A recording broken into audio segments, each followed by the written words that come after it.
Welcome to ADlib&D, where a group of amateur role-playing enthusiasts run a weekly 5e game with a twist. The viewing public can vote on a large group of random concepts before the episode takes place. Once they're tallied, the DM will select 5 of the 10 most popular and tailor that episode of the game against the chosen ideas. No episode will be the same. Anything can happen. You can find where to vote on the Filthy Pig Discord vote server or just directly below us in the Twitch channel. Now, tonight is going to be a little bit of a different one. We're running a one-shot with a friend of mine, a Dis or Twitch streamer, Bam Brightside, who's part of the Tabletop Fables D&D live stream game, and we are going to be running some level 1 characters through a interesting scenario, hopefully. Now, this scenario was created from the votes that have been tallied just recently, so hopefully the ones that you voted for you'll see tonight. Now, to give a bit of a rundown of what has happened, the party has been tasked with investigating a ruin in the forest. Now, the ruin is known to the locals as Yudi's Folly by the exploratory company, the Eldritch Investigators Corporation. A party of tomb raiding hopefuls was sent to explore the forest ruin in search of a weapon. They haven't been heard from in a week, which is concerning to the corporation, and soon. And so you've been sent to determine what happened to them and hopefully complete the mission. The first group was sent was a group of 3 people who labelled themselves the Spicy Meatballs because they were quite eccentric. The leader of their group, a human fighter by the name of Victor Spicy Seamley, was an experienced chef in his spare time who made spicy meatballs that was well known within the Eldritch Investigators Corporation, as they could knock your socks off. So we find the party having just been given their assignment to track down this group and starting to head into the forest nearby where the ruin is. Now, this ruin is probably about a day's travel out from where you are at the moment.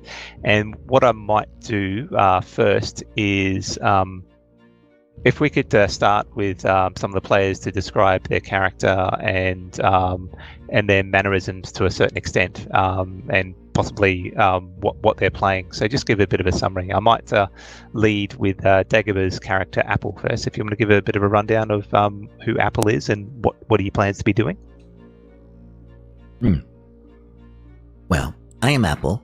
I like to hide my face deep in my cowl of my hood. But not because I'm trying to hide my face because of what I used to do. But I'm a little bit embarrassed because my voice is really too high. So, I don't know if I should tell. It's kind of a secret of what I used to do, but yeah, I kill people. And I was good at it until one day, my employer wanted me to do something that I shouldn't. I don't like killing kids. So I killed him. And then I come across this spicy meatball group, and here I am. Well, you would have come across the Eldritch Investigators Corporation. Oh yes, right. I knew that. That's what I said. That's okay. The Spicy Meatballs group is the group you're chasing. Yeah, I know. I was just making sure everybody else was paying attention. Oh, excellent. All right, so that's Apple. Next cab off the rank is Ellie. Who is Ellie, and what is the Eli, and what is Eli's interests and such? Eli is a bard. He's very interested in spicy meatballs and the Eldritch investigation. So he's here to help out, and just get to find this spicy meatball recipe. Yes. Excellent. Okay. All right. So next one off the would be Grom. Who is Grom, and what is his interests in joining this adventure? Okay. Grom is a human barbarian. He grew up among the elves to the south, and he sort of made his way north, looking to avenge himself on someone who'd crossed his paths back in the jungles, and so to sort of get some, just to keep his hand in and keep himself busy, he's signed up with this corporation as something to do. Excellent. Okay. And Joey Hammerslab, who is our Tabletop Fables ring-in, who is he, and why has he been interested in joining the Investigators Corporation? Well, hey there, I'm Joseph Hammerslab. I've been traveling around with spreading the good word of Anura. Been traveling mostly by boat, and I've landed here. Some good folk have been murdered, and that's not in the name of the good Lord. So I just thought I'd check it out, help these fine folks, and maybe I'll try to convert some to the church while I'm at it. Excellent. It's terrifying. And lastly, we have Nell, being played by Frankie. Who is Nell, and what is Nell wanting in her life? Well, hello. I'm Nell. I am a little unsure of myself at the moment, but very sure of myself in some ways. I grew up with my family in a remote region in our estate, and they're very much merchant people, but I was always headfirst into the books and found great inspiration in all of the literature around Donaru. Donaru, goddess of the sea and the waves and the air and all magnificent things, and was told, in my father's words, get your ass out of the library and experience some of the real world. So I've been kicked out of home, but I'm a fervent believer in Donaru, and I know that there's others like us out there. So I'm on my way. Hoping to, in my father's words, get a dose of effing reality. Yes. Awesome. Okay, so like I said, you guys have set out, and in the process of starting to follow a forest trail towards the northeast, where Yudi's Folly, the ruin, is located. Now, from looking through the group, who would be the person who would probably be leading the charge? The one who would know about survival? That would be Grom, I think. Is it Grom? Okay. So, are you you're taking point to travel through the woods? Yeah. I mean, the Grom is an experienced woodsman. He's actually really good at this sort of stuff. Excellent. Okay. Well, can I get Grom to make a survival check? While you are experienced with the woods of the south, these ones you haven't had much chance to explore until now. But so with a roll of 19 of survival there, the description that was given to you as you left the city was such that it wasn't difficult to find the animal trails that lead to this location, and you are pretty confident that you're on the right track as you travel forward. Now, can I get a bit of an understanding of who would be taking? So who would be leading? Who would be in the middle? Who would be at the back? I'm number 2. I'm never number 1. Always number 2. Okay, so you're directly behind the front people. Yep. I'm happy to bring up the 6. Okay, so Joey's behind. Yeah, I'd be at the back as well, probably just in front of Joey. Yeah, well, no, I mean, Nell doesn't worry too much. She'd be towards the front, but probably not leading. Okay, so you'll probably be adjacent to Apple. All right, Joey, can I get you to Joey and Eli? Can I get you both to make a perception check at the moment? 12.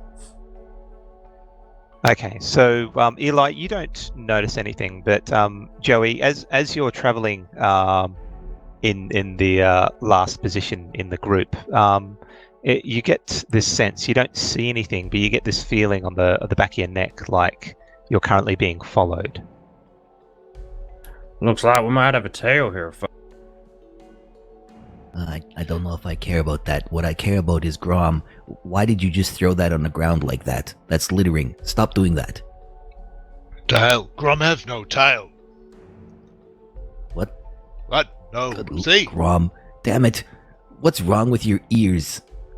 Take that stuff out of your ears. Stop littering. Oh, I. Remember, sometimes we have to speak slower and use interpretive dance when we speak to Grom. Just reminding you. I don't remember that, Nell. Was that what you were doing the other day? That was called dancing? It is burned into my memory forever. Good lord. Never. I don't think I could do that. What were you saying? we are You not- heard we- something? We are Joey? not nimble. No. Wait, I I think- am. I think something's following us. Well, shoot it. Oh, I can't quite see where it is yet. Just keep an eye out. It could make good eating. Could it be a friend? Show me, where did you see it? Was it as tall as me? Joey, I haven't seen nothing yet. Well, Just point it feel- out, damn it. Just feel like something's behind us is all. Got I that should've- strange feeling in the back of my neck here. I shoot a ray of frost randomly behind us. It sails past Joey and hits a nearby tree, and the bark starts to crystallize in frost.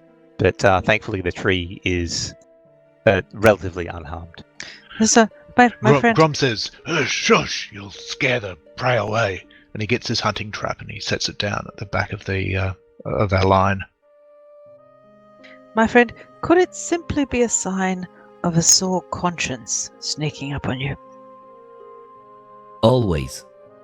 I'll shoot them all, too. Conscience be damned. Talk, talk, talk. You'll scare it away before we get to eat it. Okay. If you want to eat it, Grom, that's fine. I'd like to see it, in fact. I have been trying to build a list of things that Grom will not eat. It was funny the other day when I gave him that piece of chocolate. It wasn't chocolate. You tell Grom that was chocolate. It was chocolate. It was chocolate. Grom's advancing on you. Are you chaotic neutral or chaotic evil? What are we doing? It was Carob Grom. Oh, that is terrible. Don't do that to a creature. It was just a black carrot. Jeez. Couldn't you tell? It was a vegetable. Vegetables. I shoot another ray of frost behind us just in case. In another random direction. Yeah, randomly. Yes. Roll a d8. Okay. 2. This one sails high and smashes into the foliage of the trees, and you hear a little bit of a squeak, and a possum that had been sleeping on there lands to the ground. There, I Oh. got it, Joey. No worries. Oh, look. We have found sustenance for Grom. Grom, are you not happy? Grom wants Well, to let's see. hope that's all it was. Look, trap set. Let's move on, and maybe we catch what's been following us. I follow after Grom. Sounds like a plan. So you guys are let's heading keep moving. up? Yep. Okay. So Yes, I've got yes. a hunting trap on our trail, hidden as well as I could. Can you make a stealth check to see how well you hide the trap? 18. Okay. You do a a pretty reasonable job. You cover it with leaves and some twigs and such, and it would be difficult to see further than 5 feet away. Okay, so you take the lead again, Grom? Yes. Okay, so you venture forth and you continue for the rest of the morning without any feelings of people following you at this point in time. And Grom quite easily finds a small clearing with a creek running past, which looks to be a good place to set down for the midday meal, unless you want to continue onwards. So do we catch anything in the trap? Do we hear a clank and a scream or anything exciting like that? No. Whatever was following you either was too quick on seeing the trap, like had a good perception check, or there was nothing there, or it was the possum that Apple killed. Yeah, we got it. Did you pick up the possum, by the way, or did you just leave it there? I would never pick it up. Grom would have grabbed it if it was close enough by. I see treats like that. You don't get them every day. Okay. Did he still eat it while it was still icy? Well, yeah. I mean, it's a sort So of you're big eating it popsicle. raw as you walk. Is that what's happening? Yes. Okay, just Crunchy checking. raw possum. And again, I would like to tend to the group my suggestion that we dig Grom a separate shithole. Agreed. Yes, that makes a lot of sense. Excellent. Now, being what you are, we never checked before, but here's a really good opportunity. I really like fish. We're at a river. You look like you could do fishing really well. I could do fishing really well.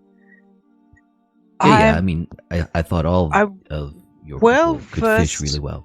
I'm well versed in euphemisms and metaphors and analogies. No. I'm as direct as a but- cow. Good. No, none of this Oh no! I fancy buy talk. people buy fish from the markets for me, and it gets cooked by the cook, and then I eat it. Grom So, catch like- fish for you, little man. Well, can you catch fish, Grom? You're pretty big. I catch fish. And he grabs his javelin from his back, back, and he wades into the river to go spear fishing. From yes, in the river, darling. No, not one thing that they throw at you. Catching them in the wild. Okay, make a survival check to see if you can approach the river in such a way as to not scare off the fish, if there are fish there. With my wanderer background, I can get food and fresh water for myself and up to 5 other people per day, providing the land offers berries, small game water, and so forth. Oh, okay. Well, with that, you have no troubles finding the said fish. See, You bring back 3 fish. They seem to be river trout and quite fresh and large. little man, cook fish. Okay, Eli, that's you. Does not have any way to cook fish. I mean, oh god. You're designated cook. Come on. Definitely don't think You you're sh- designated cook. Usually, one acquires a chef from somewhere. They do the job. Usually.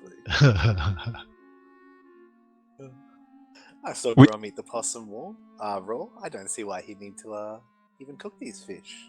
Ah, they call it sushi in some parts. Mm. No, Well, sorry, I do not sashimi. believe.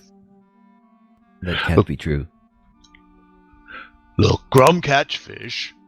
If little man wants to eat fish, little man cooks fish. Well, I can help you cook it there. I don't know what this metal forge or euphishism is, but I can start a fire for you.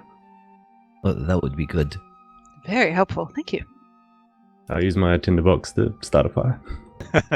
You do it with ease. There's enough loose sticks here to find and build a decent fire. Nell catches herself and steps to the side and then makes some sort of semi-religious gestures and goes, "Oh, well, I would like to thank the great Donaru, goddess of the waves, for providing our bountiful bounty today." You religious folk. Yes, we are quite overbearing sometimes, aren't we? Maybe you should try praying to the one true Lord. Yeah, that's funny. I think Anu-Ra's got Donaru by the what do you call them? Those tentacles. Donaru doesn't have tentacles. What? Doesn't she? Really? No, she doesn't have tentacles. She's a beautiful dragonborn wave-riding heroine, from what I've read and Yeah, sure. fervently believe it. Of Wait, course, what game of are we course. playing here? Is this Call of Cthulhu? That's right. The frog Anyway. the frog people are going to join us for lunch. Anyway, Grom and Joey, while you guys are sitting down to eat what food you have, whether it be the rations or the fish that Apple will quite deftly cook, you do notice a bit of movement off to the side, the other side. So to your west is the river, and to the east is where you catch some movement off in the trees. It's hard to tell exactly what it is, and it's just a glimmer of movement in your peripheral vision, but you definitely saw something. More possums around, maybe. Or Where? something's in the woods. Over there. I shoot a frostbolt Just randomly. in the direction that he pointed. Okay, can I get you to roll another d8, please?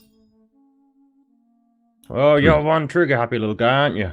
Oh, that possum you got before tasted good. See if you can get me another one. I'll get something.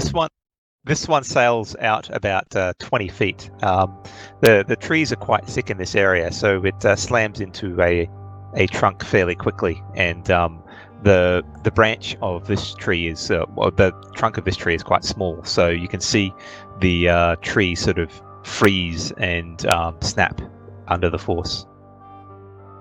See that? Deadly. Are you sure you seen something, Joey? Well, I seen a tree fall down just now. Of course. I'm that good. That was You my got- intention.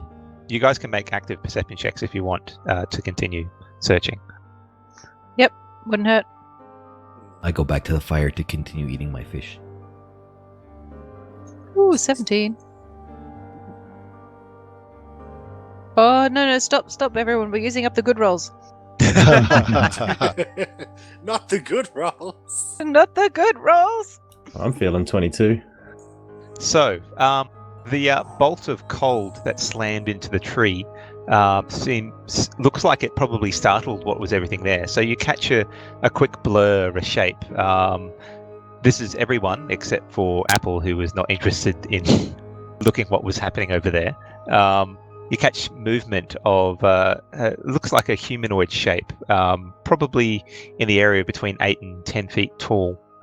It's hard to say in this forest, moving back and away. I caught a humanoid shape between 8 and 10 feet tall. It's hard to say in this forest. It's hard to say. So what do you guys do? Chase after it? Should we? It's a tall man, that. Big man. Not I mean- that height matters. Why? Of course not. Why would we wish to chase it? I mean, to be honest, the more we discuss, the further away it gets. So move or stay, really. Well, men don't usually make good eating. Whatever Yeah. killed that spicy fella. Still out here, probably. So We gotta keep a cautious eye. What, did you see it? Did you see it? Where do I aim? Well, I mean, if you level the whole forest, we'll get a better view. I shoot off another ray of frost. Just in a random direction. Wherever Joey was pointing. Okay. This I like one this kid. How you survive this long, I don't know. This one sails into the distance, and you lose sight of it, and don't know whether it hits anything. You certainly don't hear anything in response. Look, Grom, it's kind of like this. I'm compensating for a life of crime before. I'm doing what good people trees. do. I will get the bad guy, I'm sure.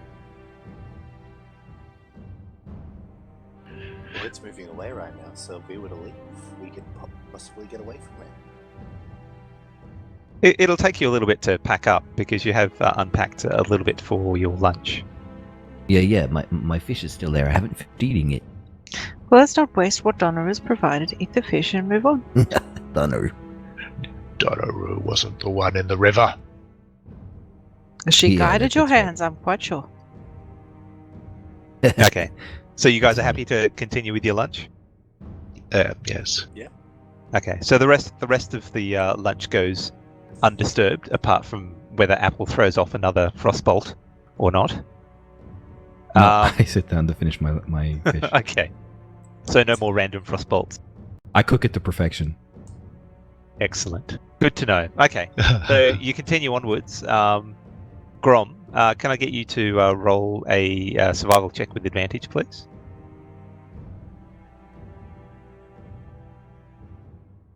$19. Okay, so you're pretty confident that the continuing to the northeast will get you to your location. So you travel for the rest of the afternoon and relatively undisturbed. So anything you guys want to discuss as you're traveling, or do you want to time skip to setting up camp for the night? I'll take that as a no. I'm reflecting on the fish I ate. Is your tummy also reflecting on the fish you ate? It's refluxing. If you mean am I farting, then no. Good. It's important to know. I wouldn't have to dig a third latrine. Okay, I don't excellent. pass gas. That would give me away. Could be a useful weapon in a corner, though. There's a story. It's for another day. I would think so. In a pub somewhere with a generous round of drinks. Yes, Mm. I've read of such things. They don't call you silent but deadly for a reason. No, that wasn't me. That was the other guy. Okay, so Grom, the sun starts cresting it starts falling beyond the horizon, and you find what looks to be a advantageous place to set up camp. There is a small hill outcrop that covers your eastern flank, and there is a bit of a clearing where you can set up a fire as well, if you so want. There is no river. That sort of bent away to the north a few hours ago, but with the rations you have, you should be able to progress fairly easily towards your target tomorrow. Okay. We camp here. Good spot. Of course. That's perfect to me. Well, I'm beat, so here's as good as anywhere. Excellent. Okay. So, quick question. What kind of watch are you guys going to be setting up? I'll go and watch first because I am. I can't see in the dark, so, I'm always on watch first. Grom will take the last watch for the same reason. You can wake Yeah, me I'll up as take soon the as it gets second dark. watch. Yeah, same for me. Okay, so, and Nell, are you? I mean, we only need 4 people for a watch, unless you want to. Okay, I so don't have, know what? I don't have dark vision, so I'm happy to go wherever you'd like. I thought your people all had dark vision. That's really weird. Perhaps I do. Rumors. Rumors. Speaking Dark of vision's rumors, only Eli, 60 do you know feet what I anyway. heard?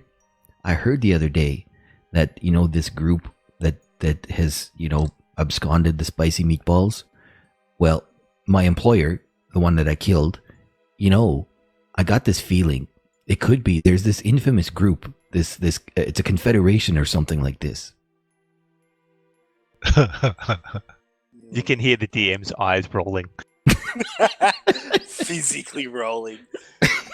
So hard they hit the back of your head for a second. I don't know He's what you guys are referencing the talking main about. campaign, by the way, Bam. I know that's probably lost on you. Every one shot it's in. Quick, if the DM knocks himself out, we can level to level 15. Move quick. Quick while he's busy rolling his eyes. And we walked across and found a 1 hit point red dragon. The end. Excellent. Okay. So I've got Apple taking first watch, Joey second, Ellie third, and Grom fourth, and Nell sleeping through the night, or joining one of those 4 people. I will join the first watch. Okay, so you join the watch with Apple, and as you guys are preparing your meal, there is a loud crack in the forest beyond your dark vision range. It almost sounds like a twig snapping. Who's out there? Try harder! You suck at sneaking. Now come out. There's leftovers, quickly. There is don't no give me my sound. food. There is no sound in return. Don't make me shoot another ray of frost, because I will.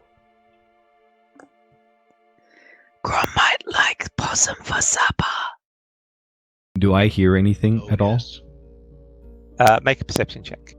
That is an 18. No, you don't. Neither Grom nor Apple pick up any other noise apart from that tree snap. So it could have been a branch coming off a tree, or it could have been an animal. It's hard to say. I make sure that my cowl is pulled up a little bit higher. I stand up from the fire, and I kind of move to kind of hide in the shadows. Make a stealth check. Yeah, Grum's going to do the same. 23. 24. So both Apple and Grom find convenient locations away from the fire somewhat to hide, and the rest of the party is having difficulty seeing where they are. Having hidden, Grum's going to just start heading out in the direction of this twig snap. Oh, okay. He's going to pull out his flute and start playing Fat Bottom Girls. I hear they make the rocking world go round. How does that also sound, hear Eli? that. I wouldn't know. Aw. I just thought it was a good reference. What I you don't have a doing, flute Joe? either. Sorry, Hey, who are you asking? You're asking a I was question? just going to ask Joe. What is he planning on doing? Anything at the moment? Yeah, let's just head forward and have a look.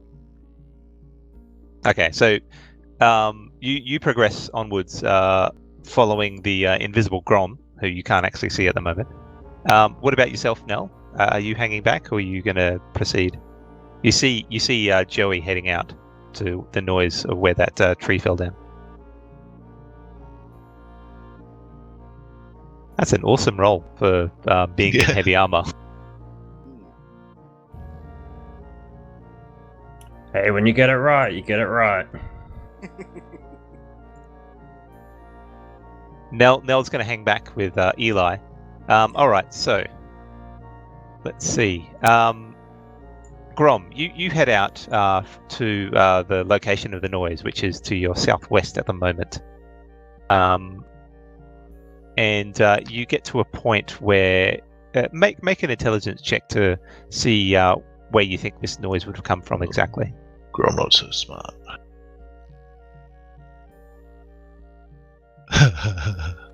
So you're pretty confident that the sound came from probably about 20 feet away. Sorry, about 40 feet away from the actual center pit of the fire. So just outside the light range. You're pretty confident there. So you're going to stop and look around, or what's your plan? Yeah, I'll stop and have a look around. So perception check. Yep, make a perception check. 13. Okay. Joey, can you make an intelligence roll as well to see where you think that the sound came from?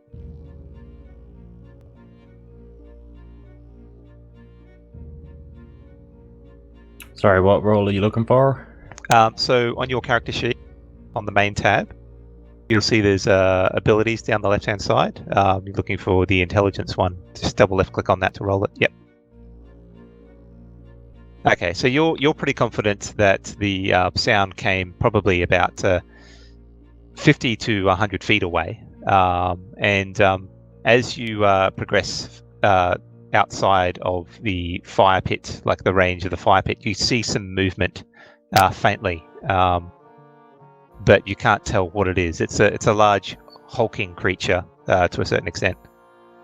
Seems to be standing around looking for things. Looks like a Bigfoot out there, boys. Is it interested in my little ditty? So you say that, do you? Yeah, it's a big hulking creature, 50 to 100 feet down that way. Grom, you hear Joey talking about a Bigfoot. He seems to be fairly close behind you. Grom starts sort of looking in the indicated direction. Towards Joey? No. Well, he was looking where Joey said the Bigfoot was, so he said 50 to 100 feet that way. No. He's seeing you at the moment, but he doesn't know it's you because you were very stealthy. He's seeing me. That's He's right. seeing your ass. He got He's a seeing your 24. ass. I got a 24.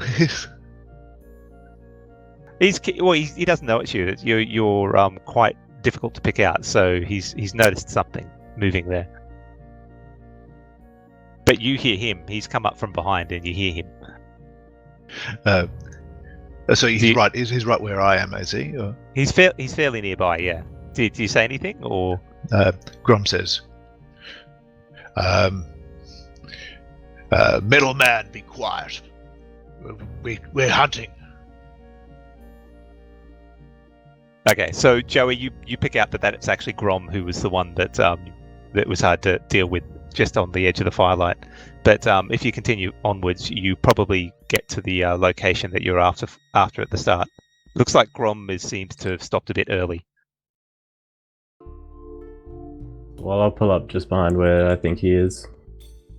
Okay, so you see Grom, you see Joey head on a little bit further into the woods. So can I get you to make a investigation check, Joey, to see if you find anything of interest? Or perception, whichever you'd prefer. Probably perception, I'd assume.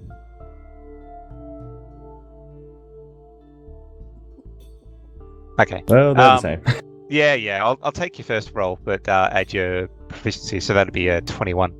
Okay, so Joe, you have a look around, and you do see a large branch on here that looks to have been freshly broken by something heavy. You would guess that it was unlikely to be a small animal.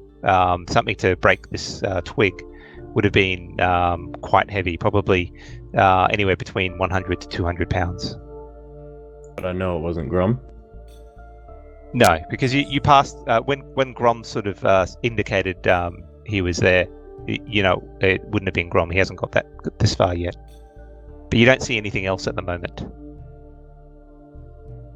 I'll try and silently indicate to the others that it's broken rather than talking. I'll just point it out with my hands. Grom, when you see Joey sort of, you're looking around where you are at the moment, just on the edge of the firelight, you see Joey examining something with great care, and then he seems to signal that he might have found something. Okay, Grom goes up towards where he is. Okay, so Joey points out what he's found, the broken branch, which seems to be quite large. and you could probably guess that it would have been something heavy, much heavier than a small animal would have broken this. Can I get you guys to both make perception checks, please? 19. Okay, so you catch sight of a large form off to your east, sort of trying to move slowly. This creature would probably be, as described before, up to about 8 feet tall, and trying to keep to the shadows. Grom Bigfoot. stealths up towards him. Okay, can I get you to make a stealth check, please? 16. Okay. Are you staying where you are, Joey? Yeah, I'll hold in this spot. Okay, so as you move up a bit closer towards the creature, it notices. It seems to sort of bend away a little bit and move a little bit quicker, and it looks like it's ducking behind a small dip in the forest area, which is hard for a creature this size. You surmise. So is it getting away from me? Is that what you're saying? It sort of turned and moved away from you as you approached. As Then if he ducked saw behind. me. Yeah, as if he saw you. Yeah. Then ducked behind.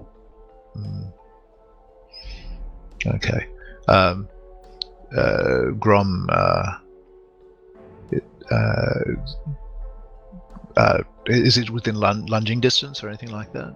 This creature is probably 40, 50 feet out at the moment. Right. So you could race up there fairly quickly if you wanted to. Okay. Grom. He might just try hiding again, so duck behind a tree with where he can sort of see what's going on, and try to hide again and wait. Okay. So you while you're doing that, you can make an additional stealth check. What do you go? What else is everyone else doing? No. Eli'd still be around the fire, just playing music as loudly and as obnoxiously as possible. Well, Nell will be sitting by the fire, reading, oblivious to everything around her, and thinking that she's being helpful and religious. Helpful and religious. She's a little.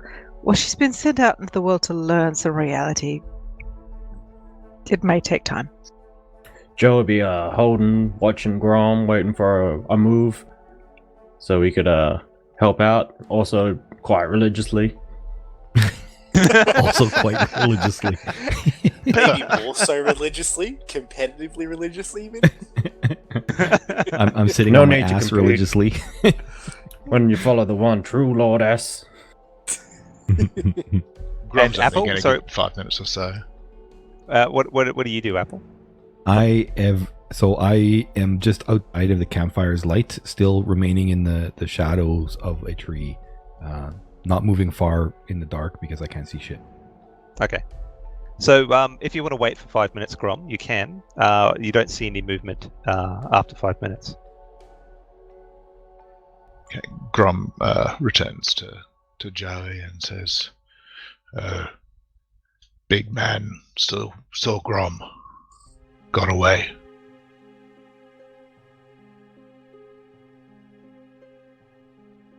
Which way it go? That way. Did you get Fire a frostbolt? Who's firing a frostbolt? I'm kidding. Everyone has frostbolt just to shoot at nothing. Everyone. Surely Yay! we all shoot arbitrarily. We can't miss. You can't target any creature. It's all for shooting at arbitrary targets. It is not Oh, dear. arbitrary. There's a part of me that's quite relieved that it's cold damage and not fire damage in a forest. Yeah. All right. So you guys are returning back to the camp? Yeah, I think so. Unless Joe's got other ideas. Now let's head back. Okay. So as you progress through your ritual of setting camp for the night, you don't notice it. You're super vigilant because you've been disturbed before and you saw the movement again. But you don't pick up on any other movement while this is happening. Do they sneak back up into the camp? Entirely up to them. Are you guys sneaking back up into the camp? No, I think Grom will just come at normally.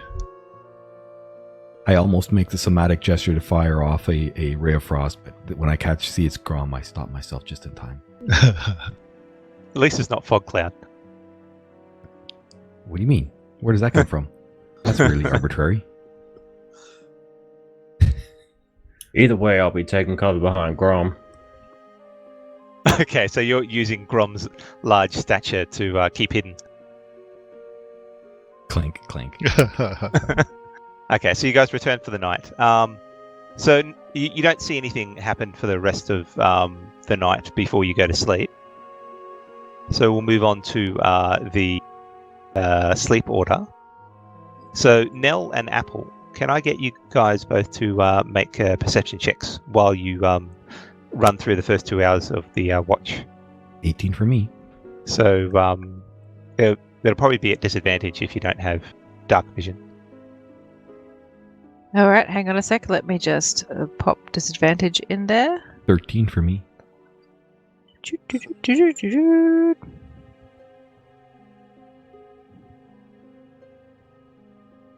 Oh yay! I rolled a 2. So outside of the normal noises of a forest at night, crickets are chirping and such, you don't hear anything out of the ordinary, Apple. And Nell, how are you distracted over this watch? Reading. Okay. I found a delightful book, which I'm sure will help me help a lot of people. I'm doing my rounds, and every time I come back around the camp and I see that Nell is reading, I'm like, You asshole, get up and help. This is helping. and just shake my head and keep doing my rounds. Add some night sounds there. Thank you. It's the sound of a bear farting long and satisfying in its sleep. All right, Joey, you're the next one on watch, so can make a perception check without disadvantage because you do have dark vision.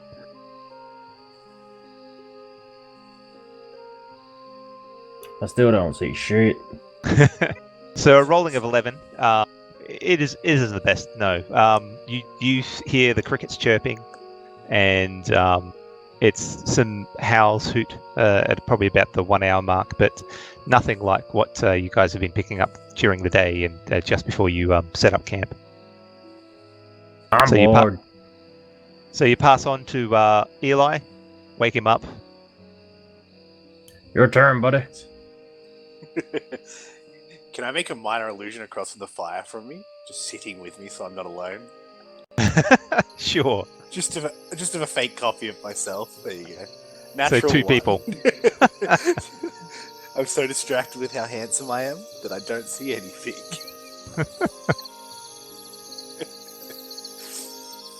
Okay, so I'm hearing those insect noises, and do you remember that X-Files episode where the bugs came out of the trees and stuck everybody up into the trees and ate them? No, that was an episode? That's terrifying. That's what I'm getting when I hear those bug noises. that's one of the first. That's almost season 1, isn't it? Let's not distract ourselves. It's a terrifying sound. Okay, so Eli, you're probably playing away at your loot, are you? How are you distracted? Playing with the loot. Yeah, I'm just restringing the loot. I feel like it was a bit off. Again, euphemisms are brilliant. So You're extremely distracted trying to nut out a particular song that you haven't quite mastered yet. When on the edge of the firelight, you catch sight of the sound, and you hear, "Hello, half elf. How are you?" And looking up, you catch sight of an extremely large humanoid, probably standing at about 9 feet tall. This creature is covered in green leaves and bark, and is wearing leathers, and holds a staff that's at least 6 feet long. He has the features of you would guess Giant King. He's basically what you see standing before you is a furbog. Okay. That's still scary. I was like, wait, a tree man? Ah! So Bigfoot called it. So he's looking down at you at the moment. He seems to be leaning on his left leg at this point in time. What do you do, Eli? Well, please join me by the campfire, friend. I'm very lonely. Thank you, friend. And he starts to walk slowly towards you. What? Does he sit down? Well, he's on the edge of the firelight at the moment. Okay, that's fine. What brings you here? I was wanting to know the same of you. I have been tracking you for the last day or so. Do you come following another group that went by here about a week ago? Yes, actually, we come searching for that exact group. Would you happen to know where they are, by chance? Well, they did not heed my warning. They continued towards Yudi's Folly, they said. They were quite aggressive towards me, so I stepped back rather quickly. Would you hear my warning? Of course. So is it... are you following them? Is that what you're doing? Yes. We've been tasked with finding them. Or at least I see. Yudi's Folly. I see. Well, I will let you know that they are probably now dead or close enough to it. You should not continue because that ruin that you speak of, nothing good comes of that. Our tribe has lost many to that ruin, and I suggest that you turn around now and head back before you yourself are lost to its devious ways. I wish we could, but we've been tasked. I mean, is there any way to get there safer that you or your tribe might know of that we could use? The finding of the ruin is not difficult. Sort of leans a little bit, giving his right leg a bit of space and squints a little bit. Can I get you to make a perception check, please? Okay. What's he doing? 3? No! Okay, so you don't see anything. He just looks like he's just shifting his form a little bit to get a bit more comfortable.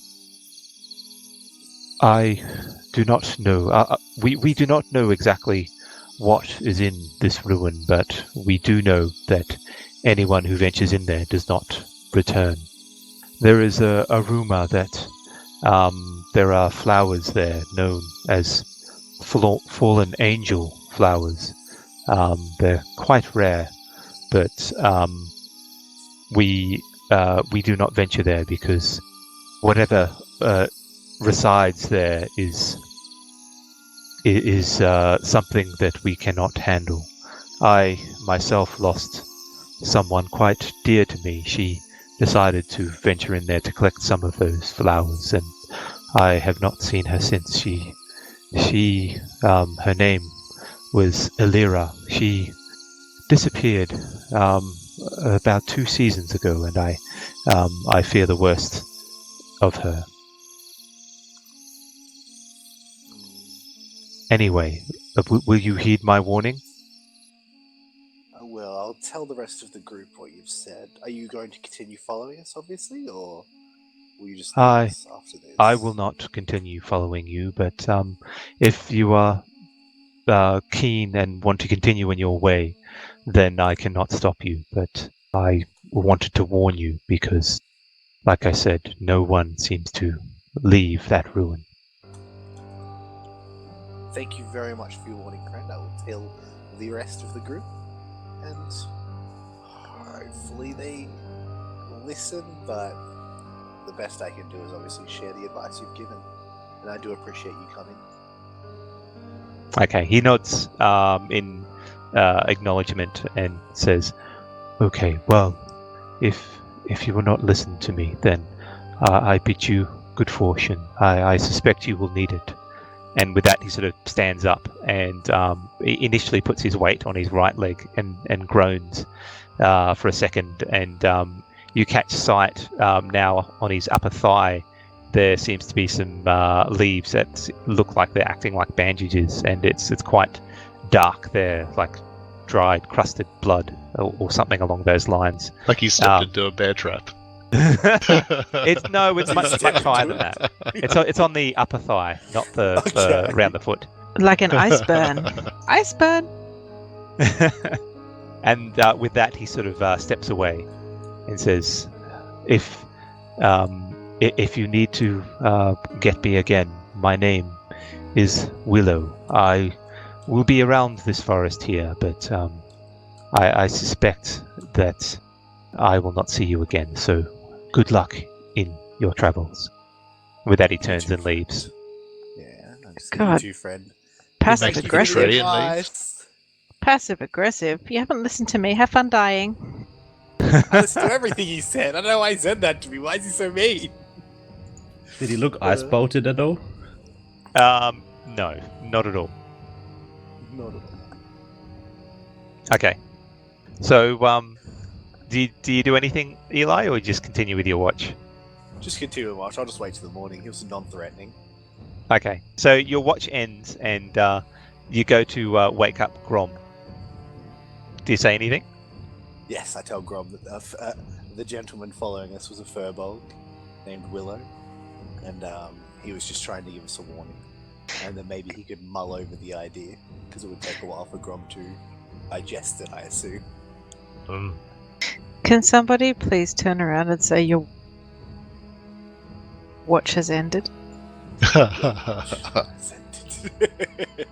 thought about it, but I thought it was a bit too obvious. No.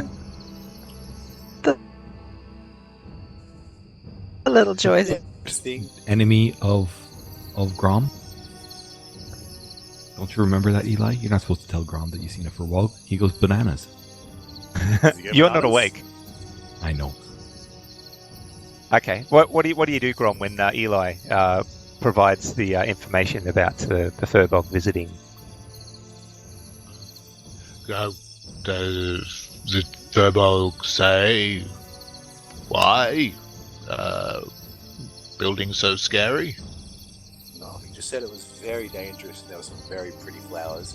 Then I use minor illusion to make a visual of what the furbolg looks like, and just say don't attack him straight away if you see him. He will probably approach you friendly if he does. Maybe. Well, if he's friendly to Grom, then Grom friendly to him. There you go. And now you know what he looks like. Yeah. And then I go to sleep. Okay. So, can I get you to roll a perception check, Grom? I'm guessing with disadvantage since you're a human. Natural 1. Oh, that's fun.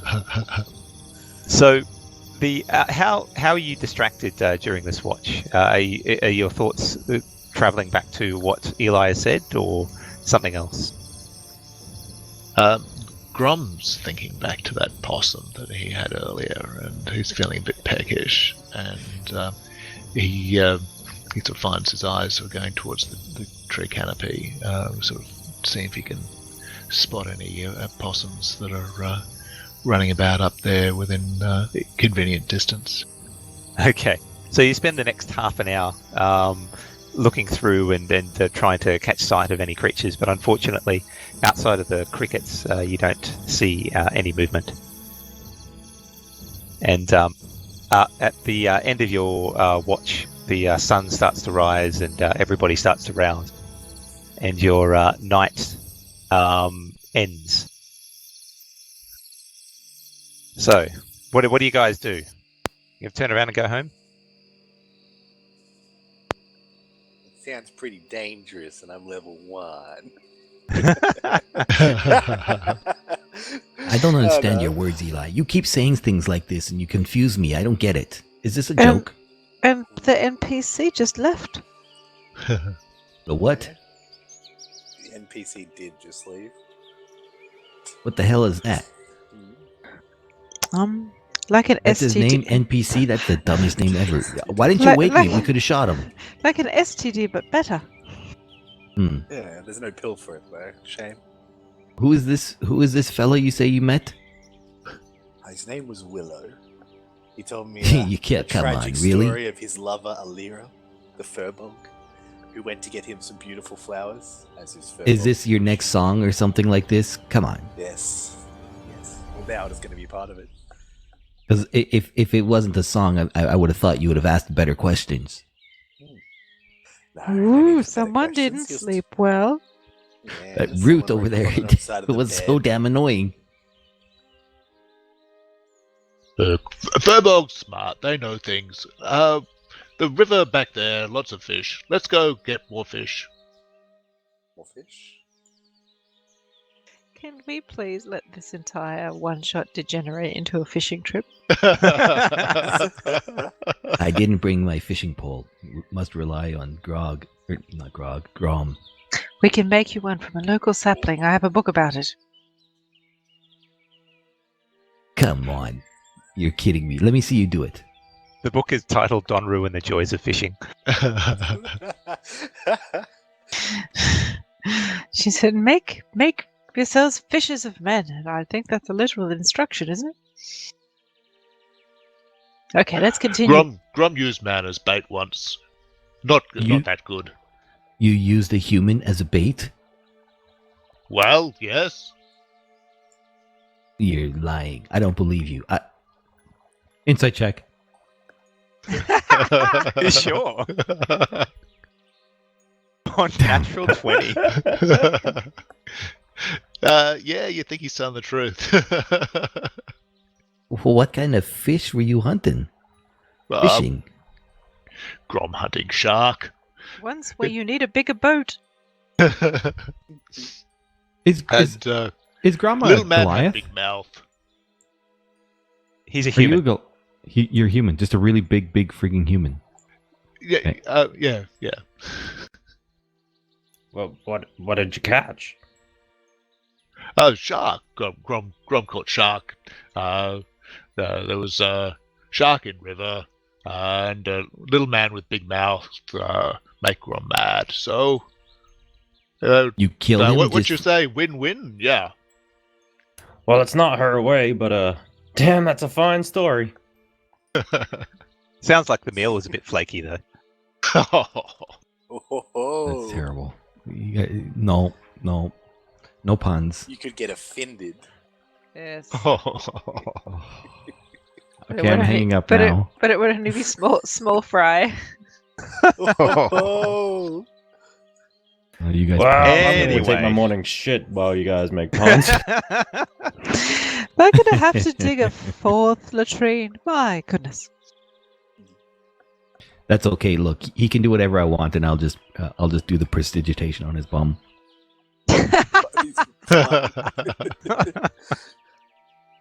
Don't need toilet paper when you got that spell, I tell you. Okay, so you guys are heading out after the appropriate toilet humor? yes. So Are we Grom, gonna rescue puns. this spicy boy or what? Yeah. Let's roll out. But Furbog say no. What do we give a shit what he says? Well, I know Firbolgs. she led me here to rescue Spicy Meatball. I'm not Hey. gonna let some Bigfoot turn me back now.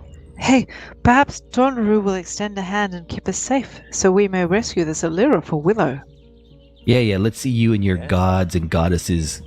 Prove it. Exactly. That was my point. Let's prove it. It's good Okay, that I'm we're in waiting. agreement. We're in agreement. Let's go. Oh, yeah, okay. Now what? Yes, let's go. She's Donna Ruby praised. She's real. And Anura, too. Clearly, let's go. I'm hearing an echo in your voice. That's quite astounding. I don't know what you mean by that. Okay, but that's not neither do funny. I. Okay, let's continue. All right, so you head out. Is Grom leading, or are you still pointing out that the Furbog said no? When Grom sees everyone's intending to keep going, he resumes his place at the head of the column, but starts muttering as he's sort of going along. Grom say bad luck to ignore Furbog, but you people seem to want to go into this anyway. Are you kidding me? Grom, best Believing in keep luck is safe. as bad as believing in gods and goddesses. Come on. We make our own destinies. Grom, hear lots of foolish people say that sort of thing. Normally they end up dead. Yeah, let's not compare my lordess to a Bigfoot, if you don't mind. Don't compare your lordess to a Bigfoot. Man, you religious people and your euphemisms, I don't get it at all. Can't you just speak straight?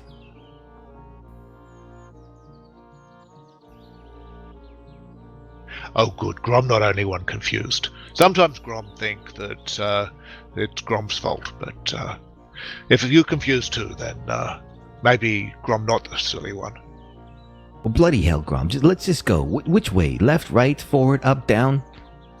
I shoot off another ray of frost. Okay, roll a d8. Well, he did just use the contra code, I think, so... You hear another possum lands to the ground, frozen. You see that, Grom? I guess that means one of the luck is on your side. So, sorry, that was another possum, was it? It was. This Excellent. one's not quite dead though. It starts to bolt away. Oh, the poor thing. The poor thing. Let it play. Little man, breakfast! Get it! I'm not I did my job. You get it. You did half your job. It's still running. Eli, sing a song to it. Make its ears bleed. Make its ears bleed. Start singing a song about the great apple, who's a little bit crapple at his job. And the possum falls over dead. Yeah, it's In a terrible embarrassment. song. It's just bad rhyming and like really off notes. But there's a crisp melody. Crisp melody. It's the inklings of a dissonant whisper. Alright, how crisp? Ooh. Averagely crisp. Is averagely crisp really crisp, or is it just, not mushy? I Not think mushy, I'd assume. I was thinking no answer at all is probably the thing to move on now. Yep. All right. There was a school of fish, and then there was a decision to move on, and then there was a possum. Let's move. Enough So- of this. Okay, By follow by Grom. Grom's reckoning, you believe you'll be able to make it to the entrance to this ruin by mid-morning today. And with that survival check, it's a little bit difficult after the night to find your bearings, Grom, but takes you probably a little bit longer, but you do pick up on the trail, and you guys head out and progress onwards. There's no movements behind you like there was the last day. It sounds like the Furbog Willow kept to his word and is not following you anymore. Anyway, at that, you come across a clearing, and in this clearing, you can see some what looks to be some old stone pillars. A lot of them fallen to the ground, and in near the center of the clearing, you catch sight of a small humanoid. Looks to be similar height to Joe, standing there looking around. This creature seems to be quite bored. He's sort of leaning on his shield and looking at his fingernails. It takes you a little bit, but you recognize him as one of the Spicy Meatballs crew, one Harry Stoneblade. Do we all see him simultaneously? Well, Grom would notice initially. Okay, does look. Grom Hey, react Meatball first? Or do we get to sing it, ho there, friend or foe? Friend or foe? I'm sure you can do that, Nell. Well, she's read it in a book. Must be real.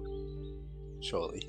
So at your announcement, Harry looks up and sees you and sort of picks up his large battle axe and adjusts his shield and goes, "Hey, who's there? I will hit you if you come too close." No, we are friends. And Araz, blessings to you, buddy. We've come for spicy meatballs. And Wait, and is that you, Joey? and a helpful NPC, thank you. Is that you, Joey? Hey, I haven't seen you in a few days. How you doing?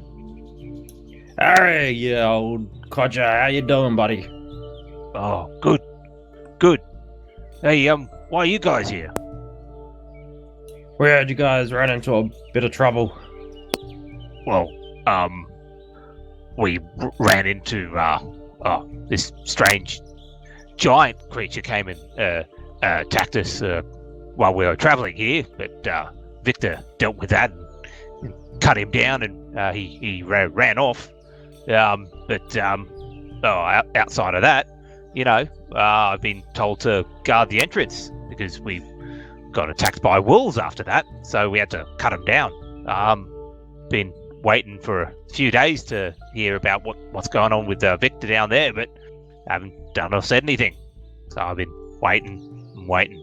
What about you? Why are you guys here? You what, worried about us? Boss say Meatball's dead. Boss say rescue. Oh, right. Well, I don't know. I was told to guard the entrance against wolves, so I haven't checked. You rolling an insight, Abel? I'm insight checking to see if he's telling the truth about being there and standing guard for days. So you've worked with Harry to a certain extent, and if you compare levels of intelligence between, say, Grom and Harry, Grom's smarter. So he has extreme difficulty in lying, and just calls a spade, pretty much. And he is telling you the blatant truth as far as he's concerned. The blatant truth, I appreciate that. Harry, you idiot. You've been here for days? You didn't go rescue your friends? What? No, I was told to stay here. What do you mean, rescue my friends? They're good. Victor knows how to swing a sword.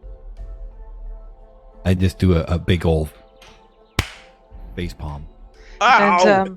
And Nell makes a symbol and says, May Donru rest and bless his soul as it rests in peace.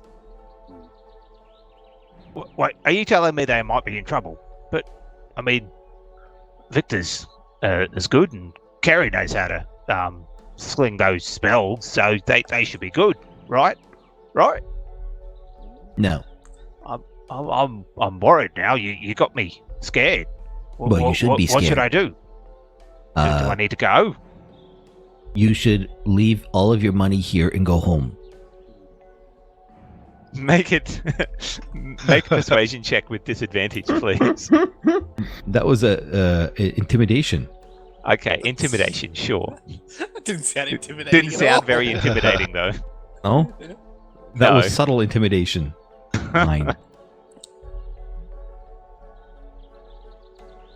Hey. Oh, you're not trying to do that trick on me again. You got me 3 weeks ago with that, but hey, I hold on to my money now. Yeah, yeah. I'm glad you learned that lesson, Harry, you idiot. So, Grom find one meatball. Boss give reward now. Oh, yeah, I think that'll work, I guess. You want me to wait here against if any wolves would come at us? Yeah? Yeah. As long as it takes. As long as it takes. Oh, If you right. run out of water in your water skin, you stay here. Well, I mean, funny you should say that. Do you have any water? No. What? Here you go, Harry. I'll give you some water.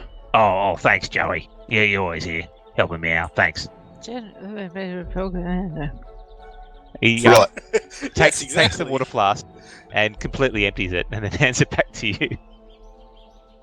Right, so not all of it. meatball getting sacked now. Meatball, from now on you make your own water. Yeah, don't worry about that, Joy. Anura will take care of you, I'm sure. Well, you're not making your own water the whole time. I mean, I'm pretty sure Donaru preaches self-sufficiency. Is that like another one of those euphemism things you were talking about for peeing?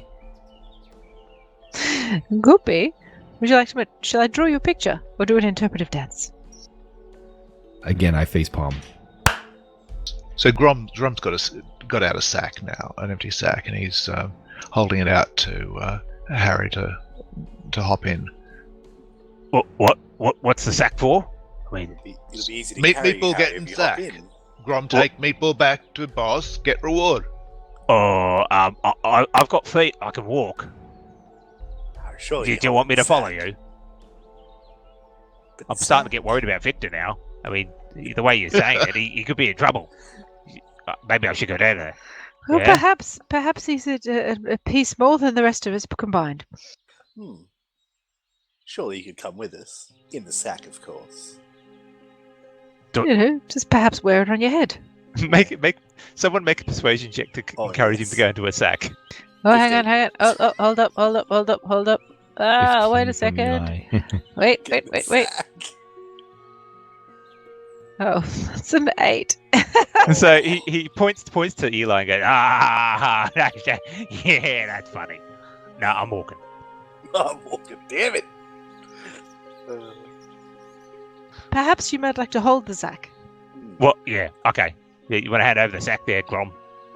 No, Grom sack. Get your own Oh. sack. Right. Well, I might have a sack in here. Boys, Apple, I don't have a sack. Do you have a sack? And do you have some food? I'm hungry. I ate all my rations. No. Nell just shakes her head at boys fighting over their sacks. Oh my god. I'll throw him one ration for trying to touch another man's sack.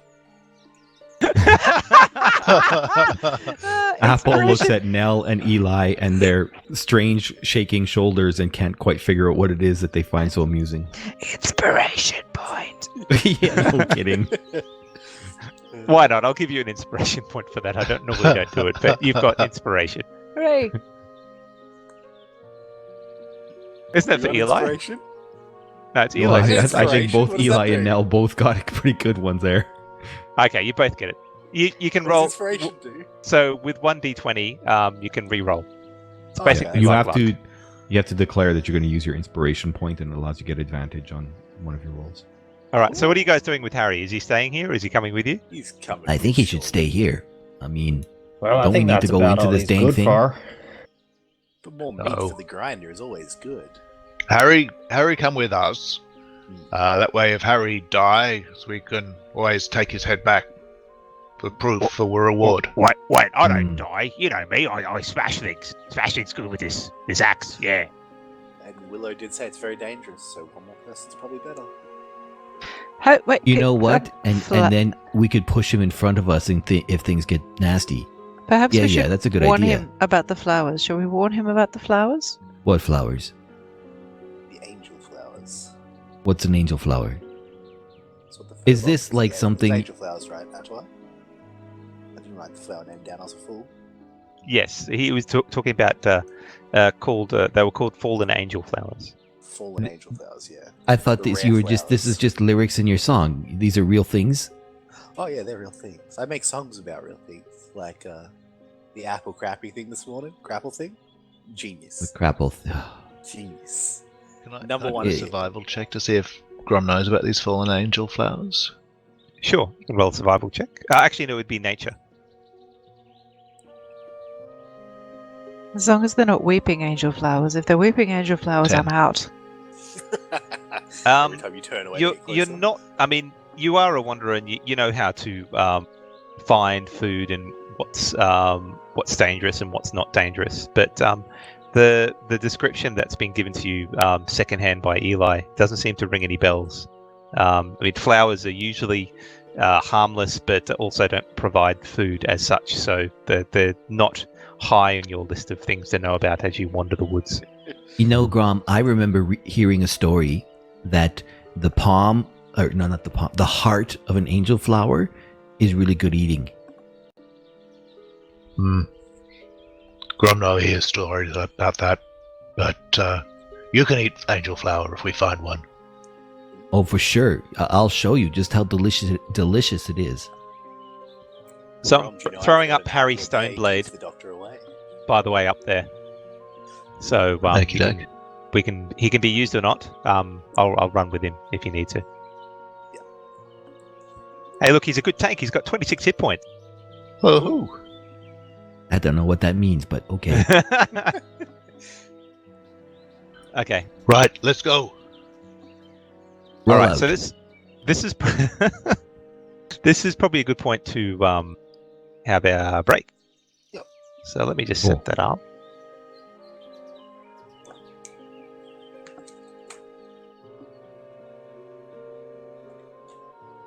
Okay. So we'll be back in about 10 minutes or so, and we'll see everyone then. Thank you for listening so far. See you soon. Right. You are listening to ADlibnd. Now let's get back to the adventure.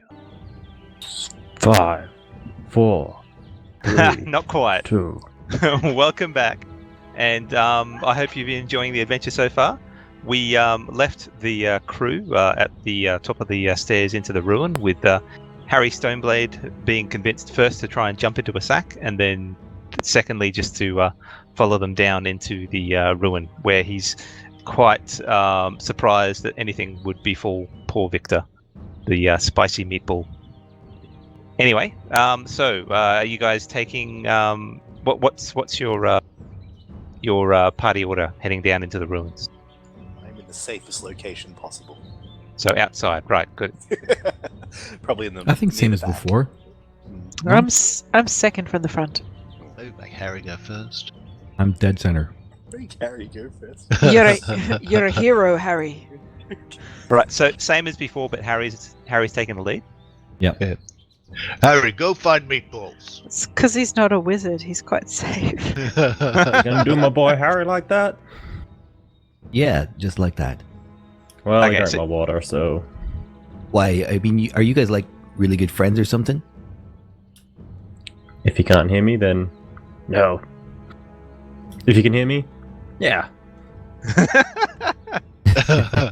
he can't hear you. He's heading down. Grom's told him to head down, so he's already heading down. Is like if he goes up first, is this like what is this word? This Sakra something, makes Anurab pissed off. Hey, there's not much down here. I can't see Victor. You guys come down. Hello. Grom coming. Oh, good. Grom, you come down. Tell him to shout louder. Little man, say shout louder. I said, are you guys coming down? I said Grom my coming. throat. My throat hurt. Oh, Grom coming. right. Anyone else? Yeah, on the way down. A little bit, 3-4 steps behind Grom. Yeah, I'm Well- coming. I was going to, but all the screaming, I don't know. So I'm going to head up a little bit towards the back a bit more. Okay. Just I mean, switching over it's true now. Your parents were right. You really need to get out more. I mean, because aren't you like armored to the teeth? Yeah, but I hear there's flowers. It's terrifying. Dragon lady's teeth have armor. Yes. Yes. And I smile at him. You know, like, I'm sure you could put a flower in your feathers. That is one place I've heard one may put flowers.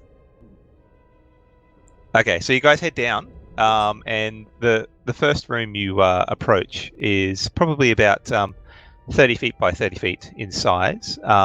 It's a simple.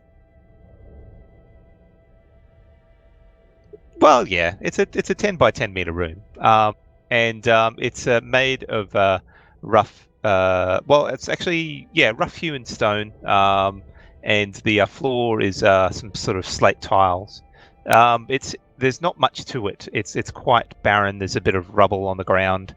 There seems to be one exit that's directly opposite from the stairs. There is a metal banded wooden door lying off its hinges at that point, and directly next to that doorway is a large opening, which you suspect is used to be a window, because there's still some remnants of glass nearby, and within that, beyond that window, is a small 5 by 10 foot room that adjoins with the hallway that runs off from this room. Just out of character, but all this super descriptive of these rooms means battle map? No, not at the moment. Oh. I didn't have time to set up Okay. a dungeon So it's crawl. I only had a day. So it's downstairs, but there's a window? No, So you head down the stairs, and there's a room 30 by 30 feet. Directly opposite the stairs is a hallway that heads further into the underground section. And adjacent to that door, there's a window that's been shattered. So it's inside. So there's a window between this 30 by 30 foot room and a small 5 by 10 foot room. Ah. Do we see anything through the window?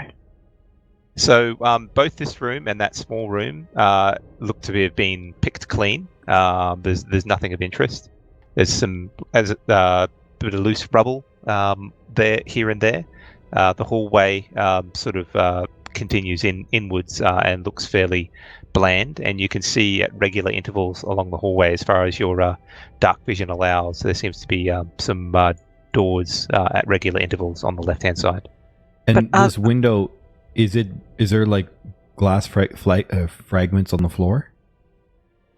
There is, yes, On our side or on the other side? both sides. And is there any glass fragments still inside the window? The window frame?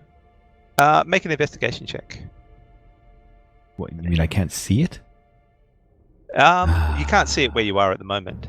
You guys have just come down the stairs, unless you're doing heavy exploration in this room.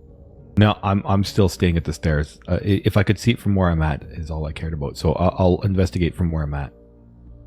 So if you want me to do disadvantage, well, that's a 0. So So you're having difficulty seeing anything, or like exploring anything from where you are at the base of the stairs. I pull out a torch and I light my torch. Okay, now the room comes to light, because it is pitch black here. So if you have dark vision, you can see in monochrome, but otherwise you'll have difficulty. But with the light of Apple's torch, things become a little bit clearer. But the description doesn't change. It's still a barren 30 by 30 foot room. I just suddenly shriek out, "Friend or foe?" Friend or foe? Friend or foe? Friend or foe? Can I make a little dancing light, make it a person? I like that you can do that. That makes me happy.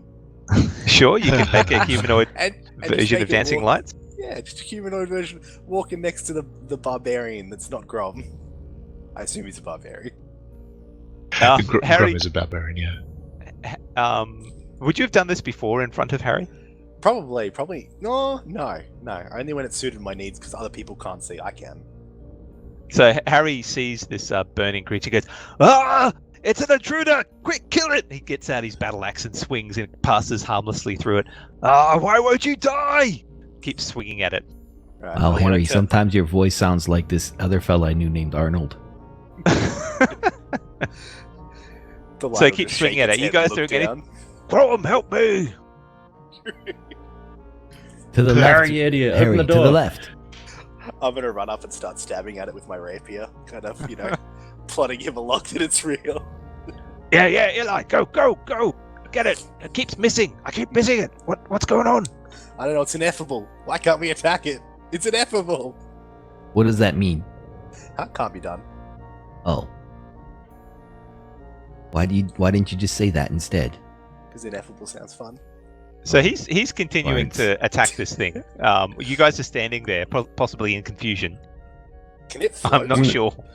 I'm gonna shake my head out of sheer stupidity and just open the door. Or Well, try to. the door is off its hinges. It's on the ground, so you can see beyond fairly easily. I'll just step into the door frame and have a look.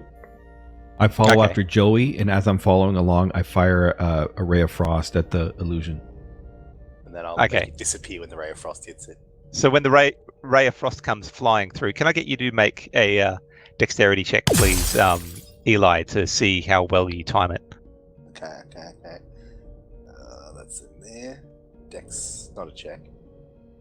Oh, it's this one. Sorry. There we go. Meh. 15. Okay, you do it sufficiently that the ray of frost comes in just as Harry swings his axe, and then the image disappears. And goes, oh, great one, Apple! Yeah, we hit it at the same time. That got it. Yeah. Yep, exactly. Exactly right, Yeah. Harry. Right. So you reckon that's what got Victor? This thing. Probably I mean- only one of the enemies. I don't see Victor's body, so I mean maybe it ate it. Anyway, let's go after Joey here. I mean, Oh. he is your friend, so stop messing around and pay attention. Oh, okay. Yeah, Joey, wait up. He starts running after you. So Joey, at the entrance to the doorway, you can see this hallway seems to run down about as far as your dark vision grants. So it goes at least 60 feet and a little bit further. At the start of the hallway, there is a doorway directly to your right, which leads into that 5 foot by 10 foot room. At this angle, you catch just a little bit more information about what's inside this room. There seems to be an old wooden table, sort of leaning up against the wall, but you wouldn't have seen it from the entrance of the stairs. And there is a shattered chair off to the side that looks to have been destroyed at some point. You can't tell exactly how. There isn't any paperwork or anything on the table. That seems to be barren, but it seems to be affixed to the wall somewhat. Further down the hallway, every 10 feet or so, there is wooden doors. These ones aren't metal banded, so just simple wooden doors at 10 foot intervals along the left hand side.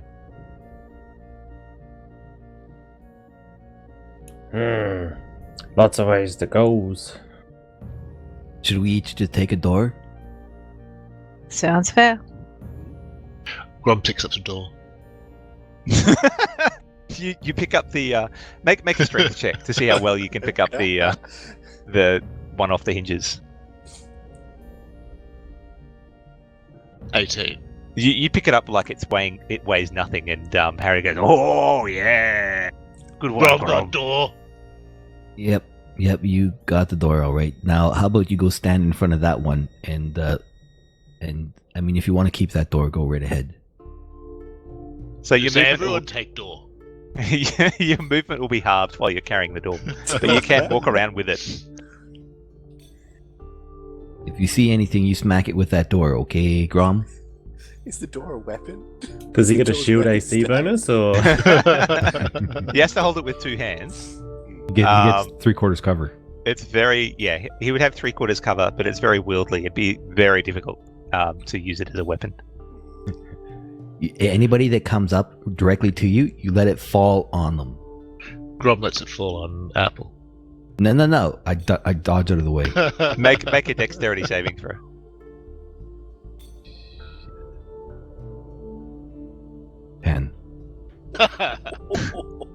Average. Sure, it's average.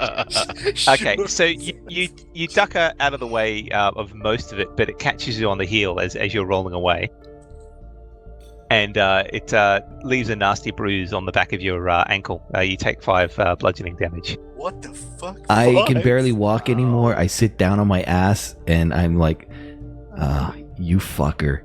That really hurts. Little man laughing at Grom. Grom no like that. All I'm going to say is I hate you right now, Grom. I really hate you. I've got a headache. And unless someone can heal me, I'm not moving my ass from this spot. Actually, it would have been half damage because it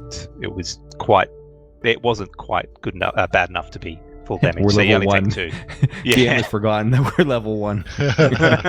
so you only take 2 damage. Come on, I would have liked it if one of us was made unconscious by that. That would have been great. Or it does double damage, just insta kills out. Well, it is a big door. I will 2d6 that. Oh shit! You are dead. You are dead. Do I get saving throw? No. That's another one shot somebody will never do. Renovation Rescue D&D. Oh dear, puts a whole new meaning on the block. I attempt to make a wall hanging. I lose an eye. Critical failure. What? Okay, so Grom, do you have a look at the door that Apple pointed out?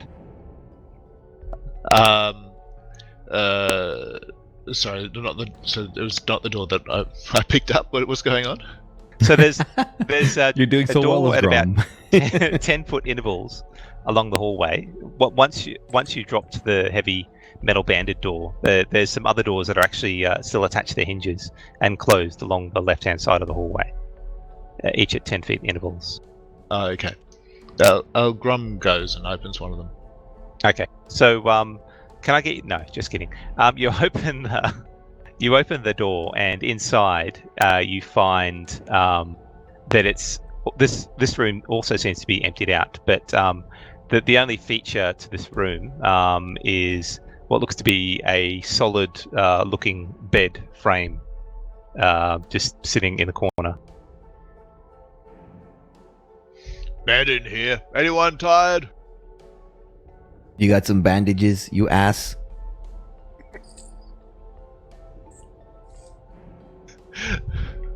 Little man could use bed clothes to make bandage. I should probably start ritually casting Detect Magic while we're in here. Sure. I'll let you do that. So that'll take you 10 minutes. Okay, so while that's happening, what is Grom or Apple or anyone else doing? Looking I'm sitting on around. the floor, not moving. I'm searching. Searching which room? The room that I'm closest to. Okay.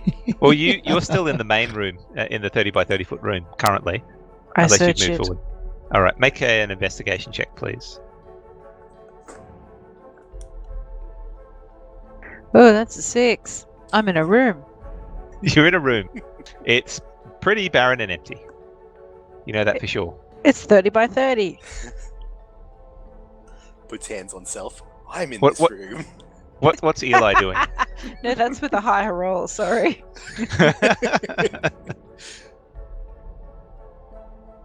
What you doing, Eli? Oh, sorry. Eli looks behind another door. Door number Behind 2. door number Okay, so two, you head down the hallway. Yep. Okay, so as you get to door number 2, you catch sight at the end of your hallway with your dark vision.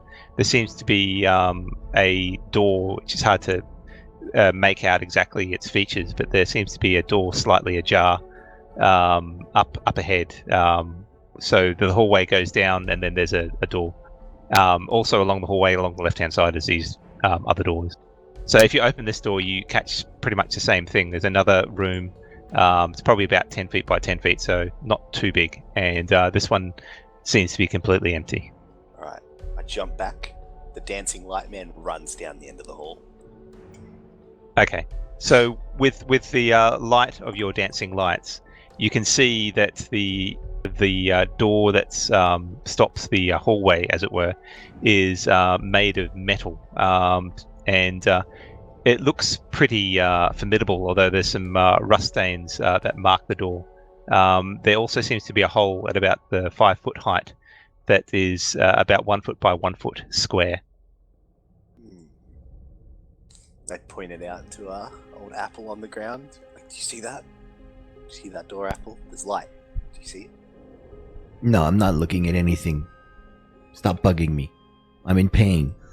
He's ritually casting Have a Whinge. Yes, and it's successful. It only takes another 20 minutes. I'm gonna do a minor illusion of a cloud above his head and just lose my friggin' invisible man.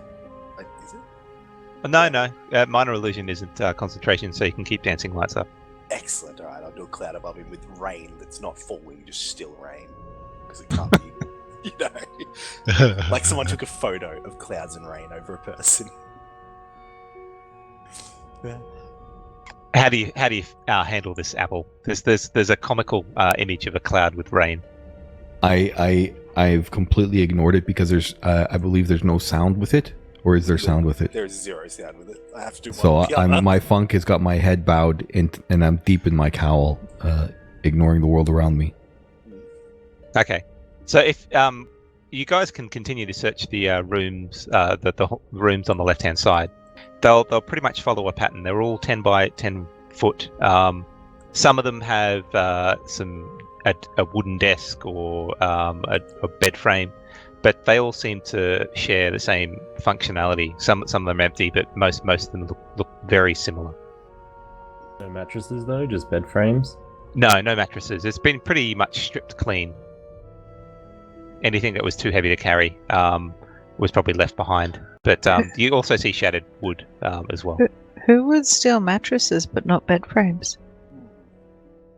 Well, the bed frames look fairly heavy, solid, compared to, a light mattress. Oh, the wolves took it. The wolves. The wolves. Got sick of sleeping on the ground. That's it. They're moving up in the world. It's why they attacked. They came back for the frames. That's it. That's it. It had to be matching, darling. Matching. They had Otherwise, screwdrivers. They're ready to take apart the IKEA frames. The IKEA wolves. So- bloody Scandinavian Nordic wolves and the Allen keys. You just can't trust the little shits. So it's at this point, Joey, that your ritual finishes and you feel the rush of divine energy of Anu Ra fill you and change your vision somewhat, such that you can see into the arcane a little bit. Nothing seems to ping at this point where you are. There doesn't seem to be anything magical nearby. No magic in here. Let's maybe move ahead. There's a big metal door right at the end down there. It's big and metal, so I will not be going near it first, but I'd like to point it out. Well, let's go open it. Grom the door! As Why? you guys walk down the hallway, I raise my hand and I'm like, I'd like to point out that I'm still in pain over here. Little man, stop whinging. That I wa- was just a bump. I wander over to him and I heal him 1 point. Thank you, Nell. I feel much better. You're the best. I am marginally helpful. Not sure what that means, but yes, for sure.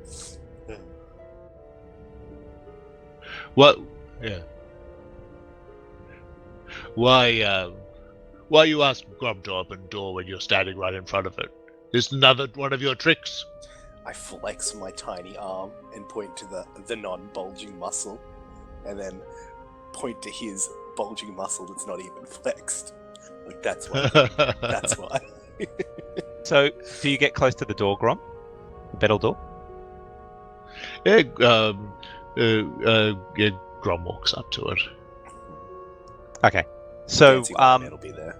this metal door looks quite aged. It's heavily stained with rust, and it's slightly ajar. It's probably about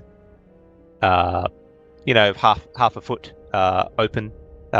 So you guys could probably squeeze through if you tried, but it would take you a bit of time to do that. Do I think I could lift it off its hinges? It's currently attached to its hinges, so you could certainly give it a try. Can we push it open more? Well, you could try that too. Let's push it open. Both simultaneously. Okay. So can I get you guys to make a strength check, or if you're helping each other out, someone can do it with advantage? Well, Harry, get Harry to help out too. Bloody hell, Harry. Make yourself useful. So 22 get it off the hinges. It doesn't get off the hinges, but it makes a god-awful screech as you try and move it. It moves probably about an inch, but no further. And it, for all intents and purposes, this looks like it's... Thanks, Dagobah. Somebody needs a new latrine pit. So for all intents and purposes, this looks like it is rusted in this position. You can get past, but it'll take you a whole round to actually get past it. Alright. I whip out the welding kit, obviously. I'll go last. Or second last, sorry. Well, I mean, why didn't you go take a look? I mean, you could squeeze through there, Eli? Ellie? Either one is fine. But I also am built paper thin and not a strong man. So if Grom Me goes first, neither. I'm happy to follow him straight A after. door hurt me. So now you see why I'm so scared of doors, Apple. You almost died to a door. Damn close. It was damn close. Damn close. It hurt my hand really on your bad for a shoulder. minute there. Put my hand on your shoulder. I lost my best friend to a door, Apple. Don't you worry, I understand. Really? Wow, Yeah. that's bad luck. Tragic. Yeah. I guess Donaroo really hated you. Yeah. Or your hated friend. him. Did you make a song? Yeah, Gregory killed by a door. Now he sleeps under a floor. Very Ooh, sad. that's really good. That's the tune it goes to? Yep. There was a man called Gregory Dorr who had to sleep under a floor. He was rather a bore. There's a And limerick. And that's the story of Gregory Dorr. He was not a whore. He was not a whore. That's important information to include in any song. Not a whore. Not a Does whore. anyone want more? Well, that works better. Uh, That song is not very good. Anyways, here's my torch. Go ahead. Also, I heard Greg was a whore, just for what it's worth. And Nell pipes up awkwardly. What is this whore you speak of? Greg. Greg. Greg. Okay. Alright, so the light man will go through first. Charm Okay. a cat out of Someone its to 9 follow. lives. So, beyond the door, is anyone actually squeezing through, or are you just shining lights beyond it? I'm I just kind of want to hit it with my hammer. Okay, go make an attack roll.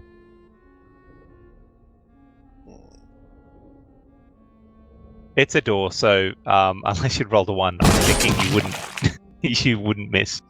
So you smash it with the hammer, and it makes a god awful noise that even hurts poor Harry in the back. That goes, "Oh, that's terrible!" And it sort of budges a little bit, but back to where it was before. That 1 inch that you gained, you've lost again. Oops. Joey, you whore. Alright, I'll go through since no one else is going through. No. I mean, Harry, you go first. We'll wait. We've got patience. Go. Grom sees people hitting the door and he says, "Grom, hit door 2!" And he sinks his boot into it with an almighty kick. Okay, make an attack roll. No, you're gonna close the door. You connect cleanly, but it doesn't seem to budge much. This thing, you get a feeling this thing's been rusted like this for a very long time, and is one with the actual hallway. Alright. It doesn't stop Grom. He gives it a few more boots. While this is happening, Eli, you do catch with your floating lights. You do catch beyond the door somewhat. This seems to continue onwards for another 60 feet or so before you see another similar metal door, and there's something beyond that. And there are no other side doors along this part of the hallway. All right. Can I stealth and try and look through the other door? Not from where you are, no. Oh, okay. Did you slip through? Yeah, I slipped through. Oh, okay. Can I get you to first make a perception check when you slip through? Oh, I have garbage perception. Oh no. Yeah. 8. Okay, that's all good. All right. So yes, are you heading all the way down to the end of the hallway? I'll just go through the door and tell everyone to hurry up. Can I stealth? As I'm terrified. Sure, you can stealth while they're making loud noises against the metal door. A natural 1 plus 5. All right, so you trip and fall and graze your knee, but and scream out at that. I do the South Park emotion where I'm just on the Isn't that Peter Griffin? No, it is. You're right. Holy moly! Yeah. I had a picture of Stan's dad in my head for some reason when I was thinking of that. Okay. Yeah. He's like the mask that you could put on any weird and uncomfortable experience, really, isn't he? is. He just is. Yeah, right. I Peter Griffin it on the ground. I'm going straight through after him. Okay, so you squeeze past. Is Grom still trying to attack the door? He gives it about a minute, then he turns to Apple and says, "Little man, you hate doors. Your turn." And when you say that, I squeeze through the door. And I join the others on the other side. Instantly defeating it. Harry, Just like that, Grom. Just like that. Harry gets through as well, and so Grom is by himself, facing a door that he cannot win. Oh well, Grom go too then. Okay. So, Joey, as you enter, with your passive perception, you catch sight of the ceiling. So the ceiling along this hallway has been a similar height. It's about 15 feet high, but this one looks a little bit different, and it takes you a little bit to notice that there seems to be holes along the top of the ceiling. Hold up, boys. There's holes on the roof. No magic, though? No magic. What kind of holes? I can't see up there. It's too dark. Might be one of them trap things that shoots up. Oh, The dancing light man, Spider-Man's it up to the hole. Not floating up because can he fly? Yeah, he can He's move. just Alright, he's gonna Spider-Man. He's not gonna fly. He's gonna Spider-Man it up the wall to the hole. Because that's creepier than flying. Okay, so people can make an investigation check if they want to examine the holes. As soon as Joey said that the possible trap, I'm basically sucked up against the wall as tightly as I can. Eight. You rolled insight, not investigation there. Deception. Now I don't know if it's lying. 10. Tis an honest hole, or so you believe. The hole has not lied to me before. Why would it start now? It looks like it has good intentions. It's holier than thou. Oh no! All right, so Joey, you have a look up, and it's hard to ascertain exactly what is up there, but they're really old, and they look like they could either release possibly some gas or maybe small darts or something along those lines if it was a trap. But you've walked along here. You've also looked around on the ground a little bit, and you don't notice any pressure plates or anything like that. They're old holes. Could be darts, could be gas. But can't see any triggers.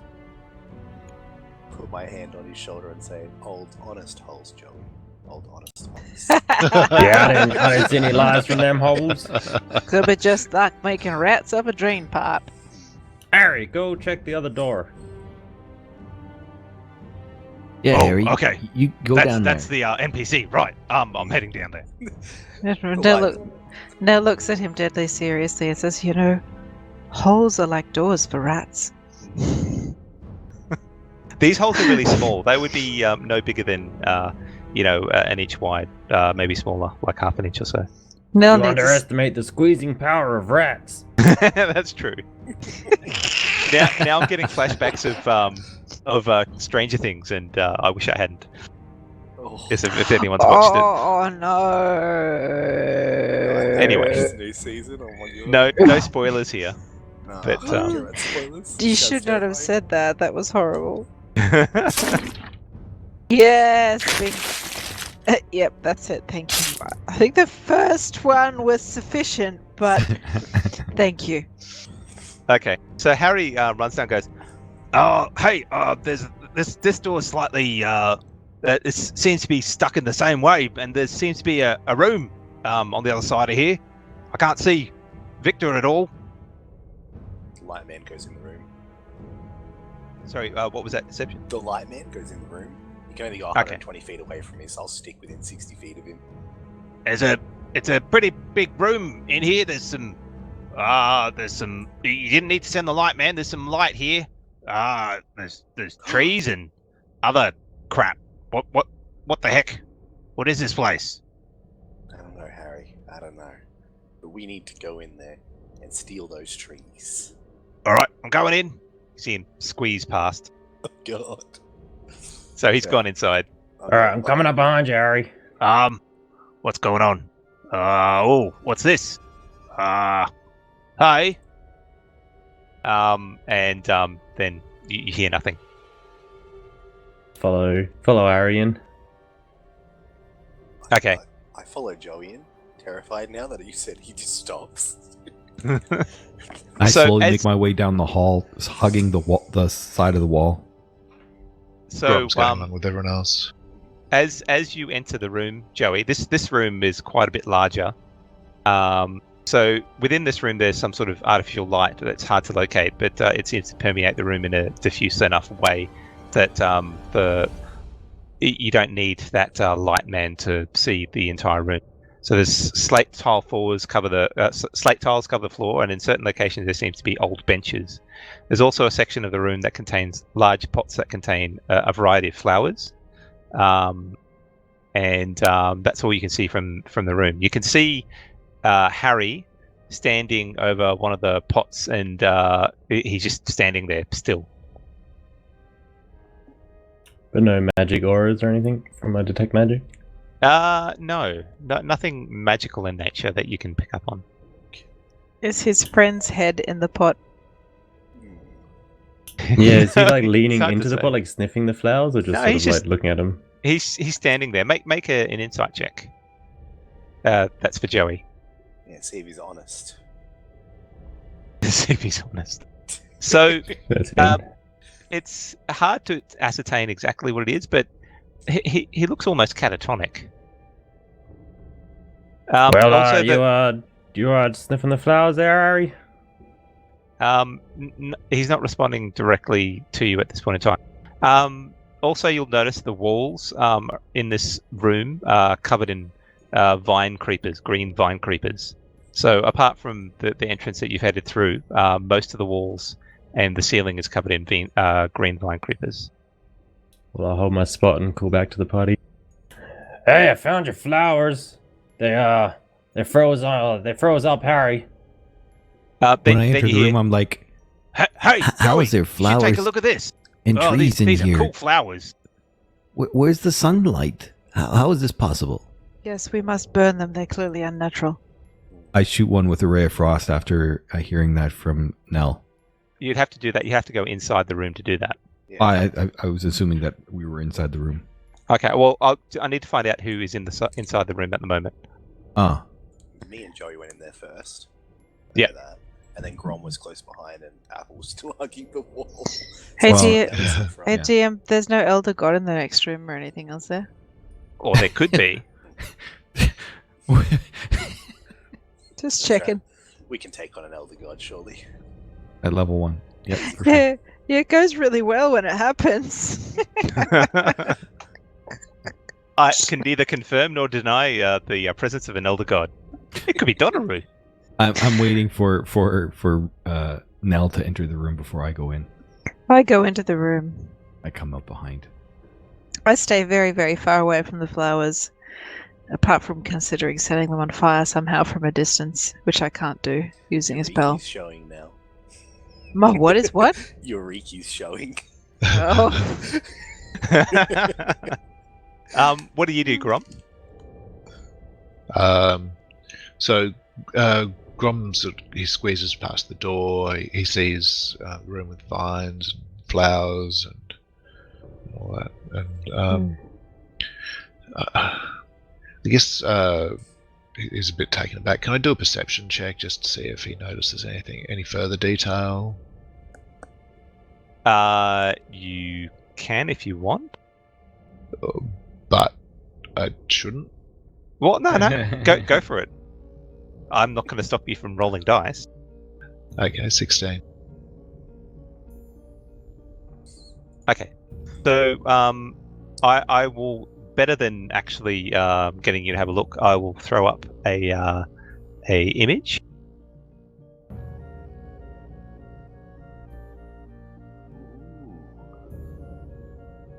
So can you see that you've entered in from the south? Harry's up there. He's standing next to the flowers to the north.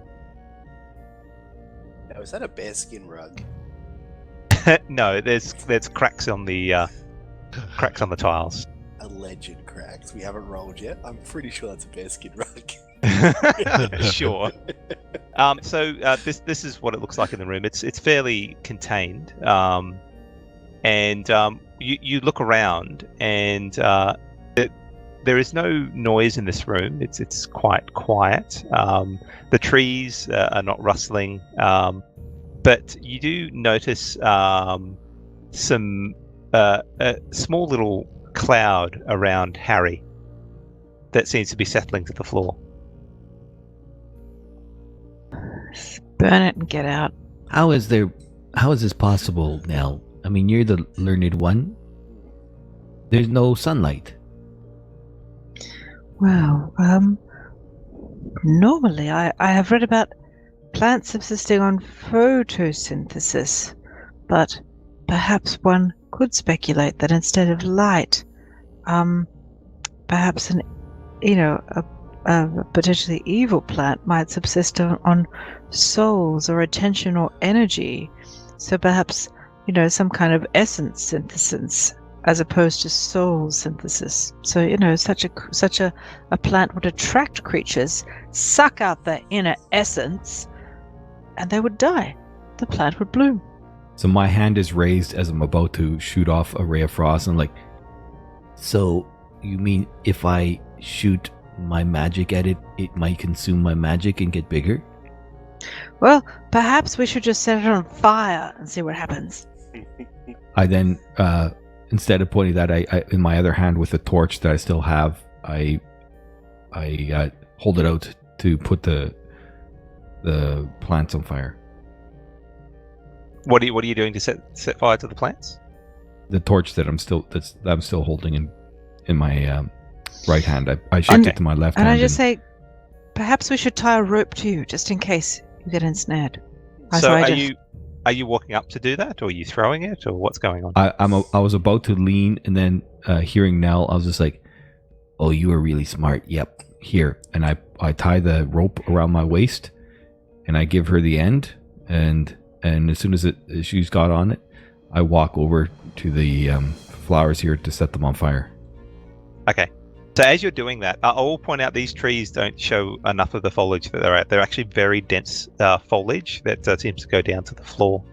So they could hide things behind it if you were to get too close. Just saying, that's all.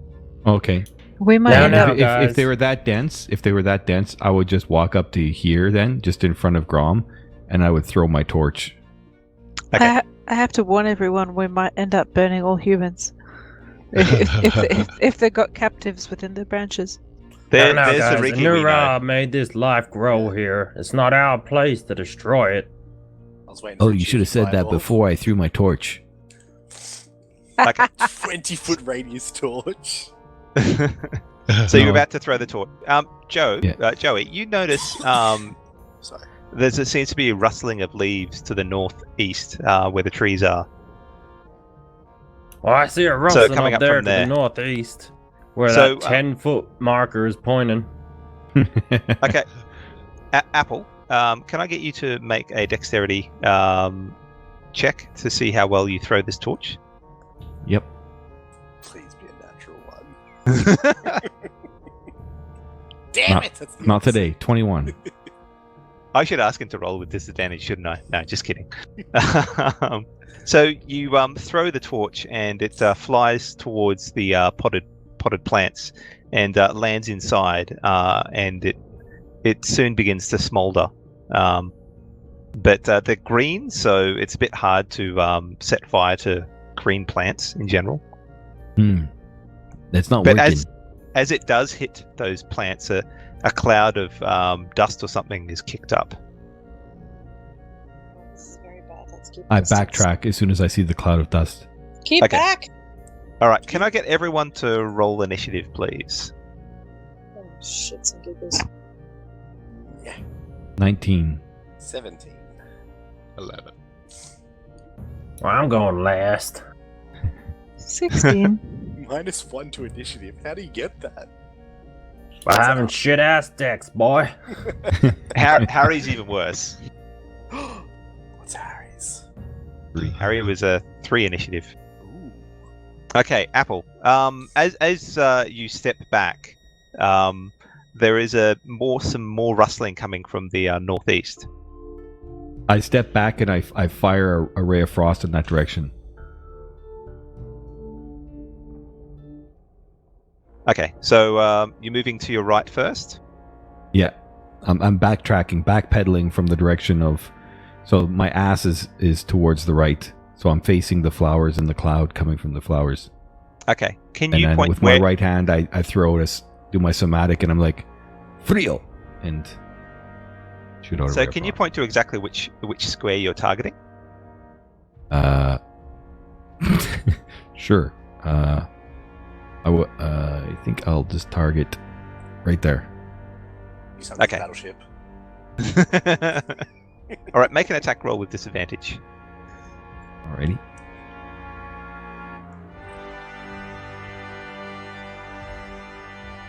That's a 12. So the bolt of frost flies in there and shatters against the leaves and branches. You got those branches good. See that? Did it. Done it. Let's go home. Anything else? No. My turn? Eli. Man, I don't know what to do. There's not even any monsters down here. Damn, this tree is toast. I'm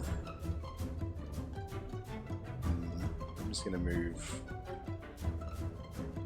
away, like there. Then, can I hold an action to attack anything that? Do I have anything to throw? I have a dagger. How fucking you throw a dagger? Sure. Okay. So when you see something dangerous come towards you, Yeah. you're going to throw a dagger. Yes, within 20 feet, I'll throw a dagger. So within 20 feet. Okay. Excellent. You still have your dancing lights up? Yes. He would Okay. be kind of near the Harry. Just Okay, so- there. So as you step back, the trees to the northwest, there seems to be some movement there. And before your very eyes, it looks like one of the branches detaches itself off the tree and starts to move towards Harry. It's a little twig or stick creature, probably no more than 2 or 3 feet high, runs up and tries to cut at his leg. Ah, Oh shit, look out, Harry. So it runs up to Harry. I am Groot.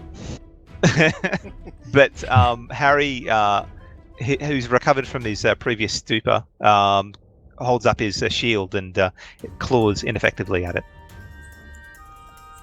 Nell. Nell probably has a javelin. So she moves up and those big are those tables or what exactly are they? Does she have a clear shot where she's standing right now? It would be probably 3/4 cover if you're trying to aim for the twig blight where you are, because there's that large tree in the way. Okay, look, I move forwards just to next to Joey Hammerslab, and then I ready an action with the javelin because I think some more things are going to reveal themselves. So I reveal an action, ready to peg a javelin at whatever shows itself in the next little bit. Well, I appreciate you using my full name there. Excellent. Okay. One must keep standards in such difficult times. Otherwise, one must abandon oneself to the perils of the wild. I think I just used up my ready to action with a speech. Yep.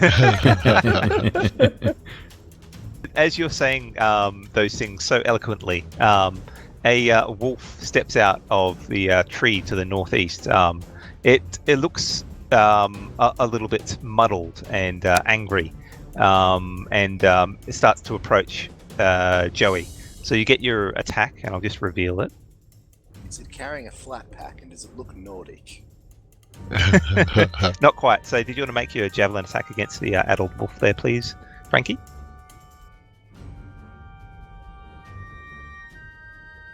Thank you. I certainly do. Let's take it. I'm confident that this is going to go really well. All right.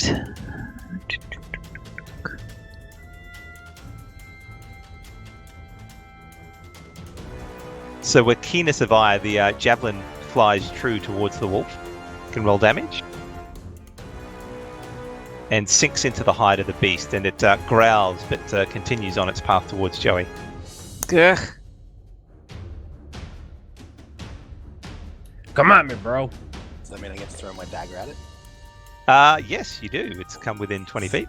Oh, it's exactly 20 feet. Is that attacking? You're targeting it, so you can roll. So it's targeted? Yep. I was worried for a second it wasn't targeted. You can see it in the combat tracker. Ah. So this dagger flies through and strikes it on the side. Right. Oh, solid. So this one catches it in the back of the neck, and blood starts to spurt out. It's looking heavily wounded now, but it hasn't dropped down to its... it hasn't been killed yet. So it lunges towards Joey, who has an 18 AC, mind you. So it'll probably just... Yes. So he tries to chow down on Joey, but you hold... It just brushes against your thick chainmail. Yeah, down, boy. Grom. Okay, so Grom is going to advance on the adult wolf. Now, Grom's got it's just holding a torch in one hand. He's actually proficient in improvised weapons because of his feat as tavern brawler. Hit him with the door. Yeah, I should have hit him with the door. Yeah. So he's going to swing at him with the torch. Would the damage be as a club or just standard? It's 1d4. 1d4. Okay. Yeah. You swing with your torch, but it ducks out of the way at the last moment. Got to target him. Anyway. Okay, and I think I actually need to hit before I can do the other thing. Let me check.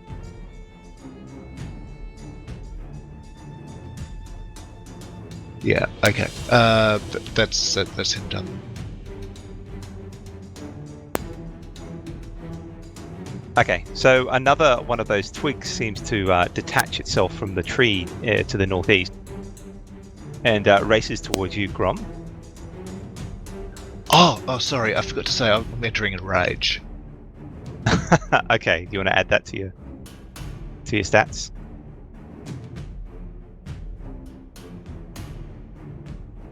This one manages to catch you unawares as you're more focused on hitting the wolf, and it drags its fierce little claws against you.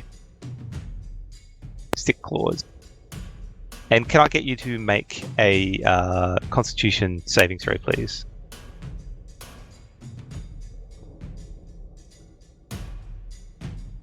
Oh, Solid. hold on. Okay, just one moment. That was a natural one. Yes. This music is sick. It's good music. Yeah.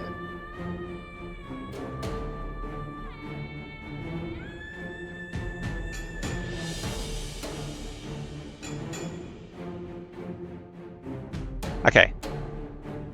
So, the thing strikes at you, and you feel this rush of confusion fill your mind, and you want to flee from this creature as quickly as possible. Can I get you to roll a d8, please? 7. Okay. Oh, sorry, 1.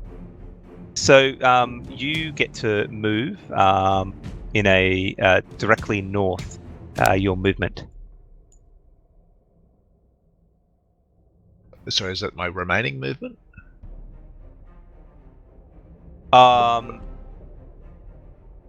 Actually, no. It'll be on your turn, your next turn. Okay.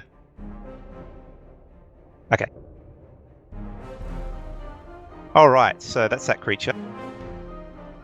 Joey, you're up. Well, I'm gonna hammer this bloody dog.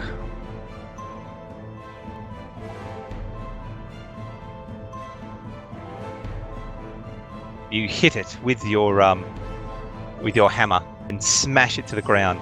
The hammer impacts across its skull and shatters it, and you can hear a brief whimper before it collapses to the ground. There's a bit of brain matter and blood smeared across the hammer. Ooh, doggy. So what do you do now? Well, I'm gonna move up and engage this little twig thing here that's making my friend all scared.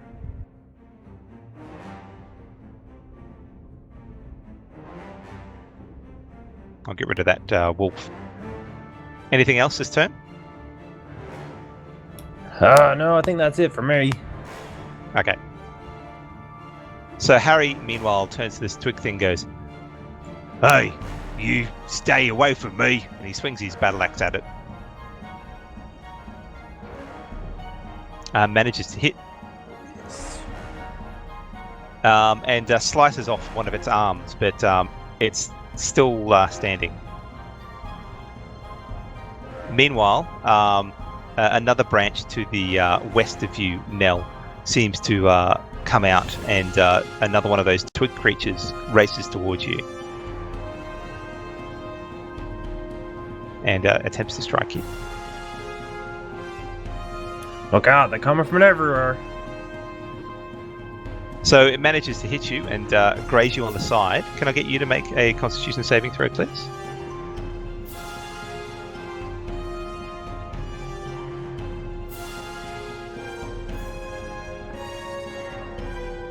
Oh, sorry, I rolled it. It hit the side. Hang on, let's try again.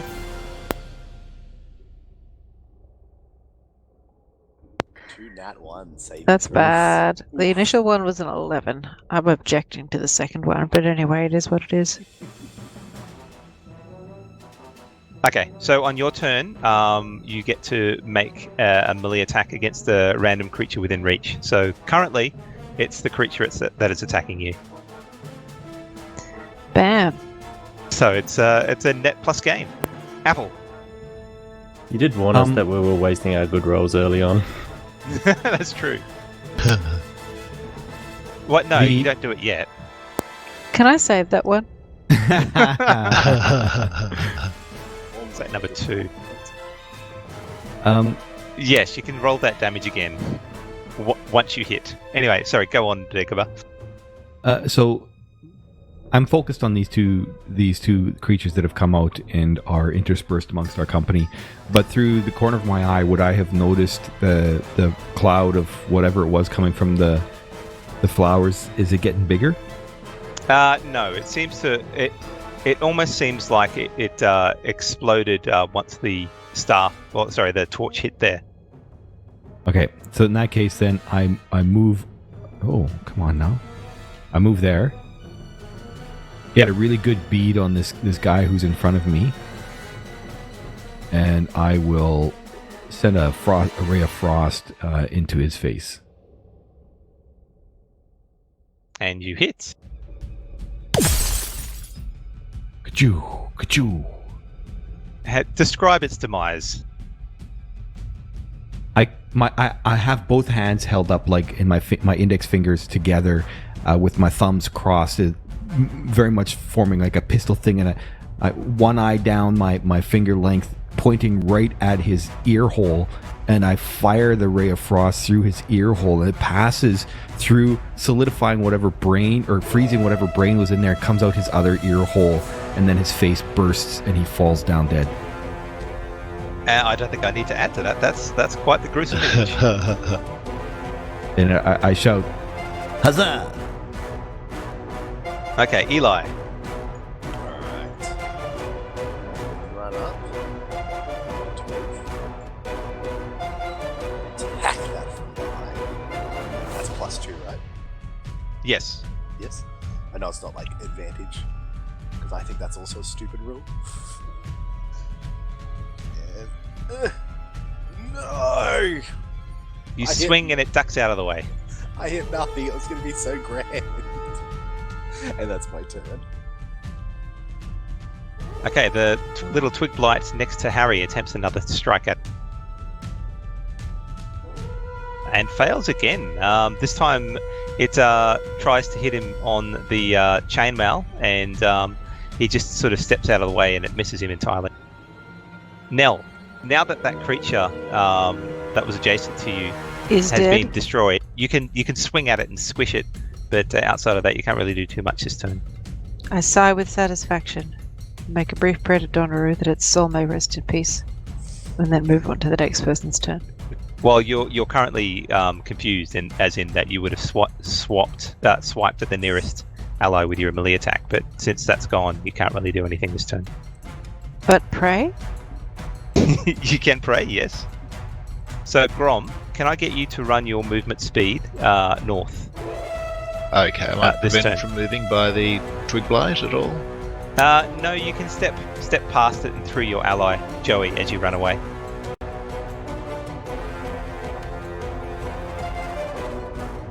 So, it tries to get a swat at you as you run. And, Joey and Eli could take an opportunity attack if they want as well. Oh, yes. Is that at a +2, or reactions don't get that, do they? No, This is against Grom. I don't know. I was joking. You're swinging at Grom. You're swinging at Grom. I unless you abstain don't from want that. Well offer. done, Eli. Do I get a +2 at Grom? If the answer's yes, then I'm swinging. Nah. So it misses you. You're too quick, Grom. But as you run into the flowers to your north, a cloud of pollen seems to rise out. Can I get you to make another Constitution saving throw? Okay, 16.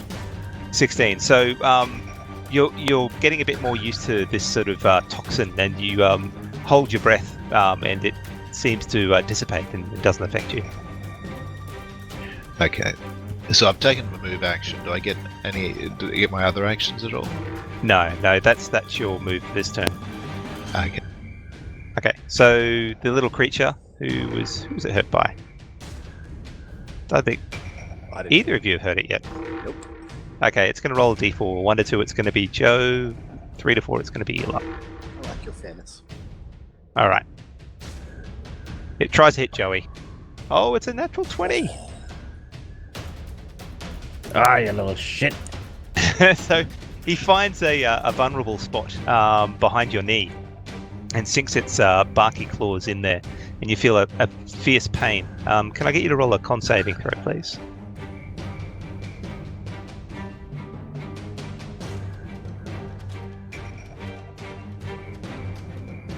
Okay. That's the third natural one. I told that Smith knee pads, back and front. And you feel the pain of this poison rushing through you, and your body just locks up for a moment. You're not doing anything your next turn. God damn it! So Harry takes a swipe at this blight, little twig blight, and scores a nasty hit and cleaves it in twain, and then runs up to Joey and goes, "Hey, you want some help?"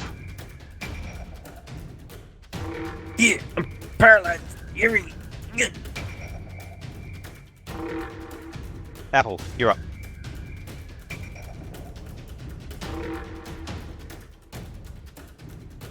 You there, Dagobah? Oh, that's me. I'm sitting there thinking, he says yes with his eyes. Because he's paralyzed. Need help. Expressively, I look at him. He's not paralyzed. He's just like in a bit of a stupor. I step forward to stand beside Nell. I give her a look, and as I look at her, again, I point my fingers at this creature, all the while looking at Nell, smiling. Nell just has this. Nell's very confused, and she just has this little voice running through her head, saying repeatedly, "If you can dodge a wrench, you can dodge a ball." And she makes the sign of Donnaroo. having done that, so I fire that. Can I still run and smack into Joey as in terms of trying to knock him out of the way? That's an action, isn't it? Yeah, it's an action to do a shove. Yeah. All right. And I'm like, hold on, Joey. Okay, Eli, this little creature just sunk its claws into poor Joey, stunning him briefly. Not Joey. Alright, I'll swing at it. So you won't get it the +2 because you're not getting the flanking bonus at the moment. But that should be enough. Let's damage this little bastard. Oh yes. Okay, describe this poor little twig's demise as you sink your rapier into it. As I sink my rapier into it, I lift it up and the twig disappears. And as I look at the rapier, the twigs on it, I shake it and dance around terrified because I can't get it off.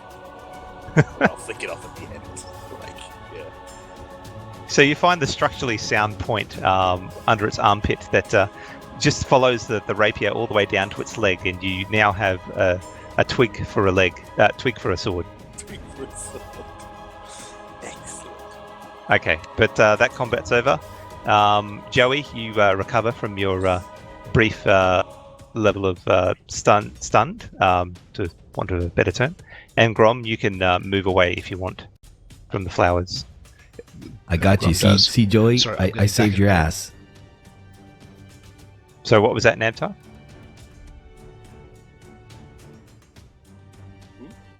Grom, you were saying something? Thank Anura you're here, brother. Take a whiff of the pollen. You won't. Yeah, it was. If it wasn't for me, you see, maybe it was your goddess who was guiding my hand. And I look at Eli and I smile. No, it was Donnaroo. Yes, of course. The For one sure. true Lordess brought us all together here. Oh Lord. Do we see any signs of the deceased people? You can examine the room. I'll let someone do a perception check or investigation check with advantage. Let's all look around. I'm assuming you guys clear of the flowers, though. Yes. Okay. I want to know what the flowers do, but I don't want to take a huge whiff of the flowers. So you're getting wa- close? I do walk over to see if I can grab my torch. Can Okay. I walk up, hold my breath, and pick a flower and see if? Yeah, I'm holding my breath. So the flowers certainly look like what Willow described. They're different coloured flowers, but the petals are in the shape of an angel sort of bending over.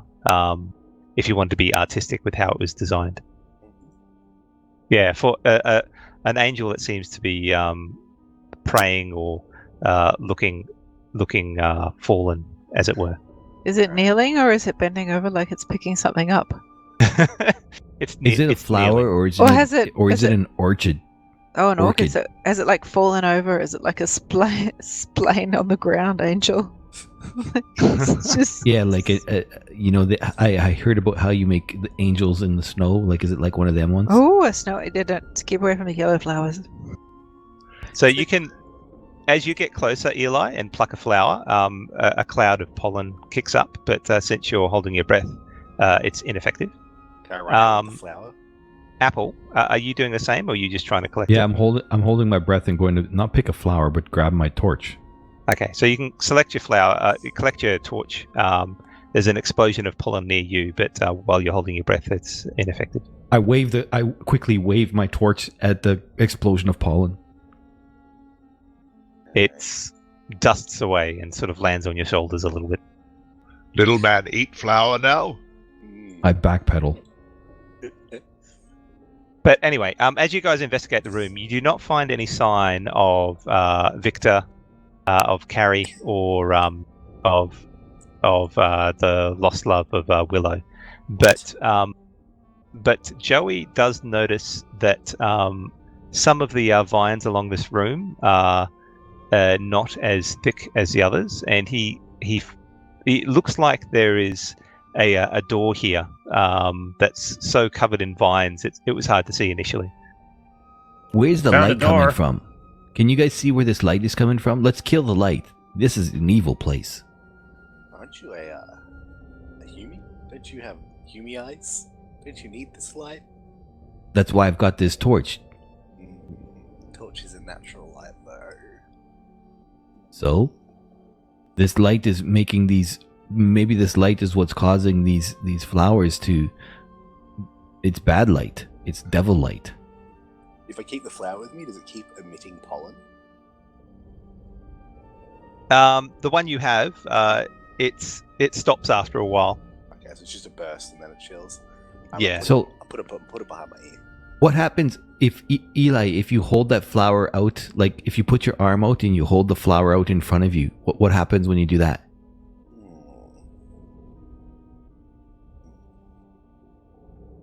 Are you doing that? Yes. I Okay. then try to burn it with my torch. No. Do you let him? Well, I was gonna put it behind my ear, but yeah, I'll put a burnt flower behind there. I don't mind.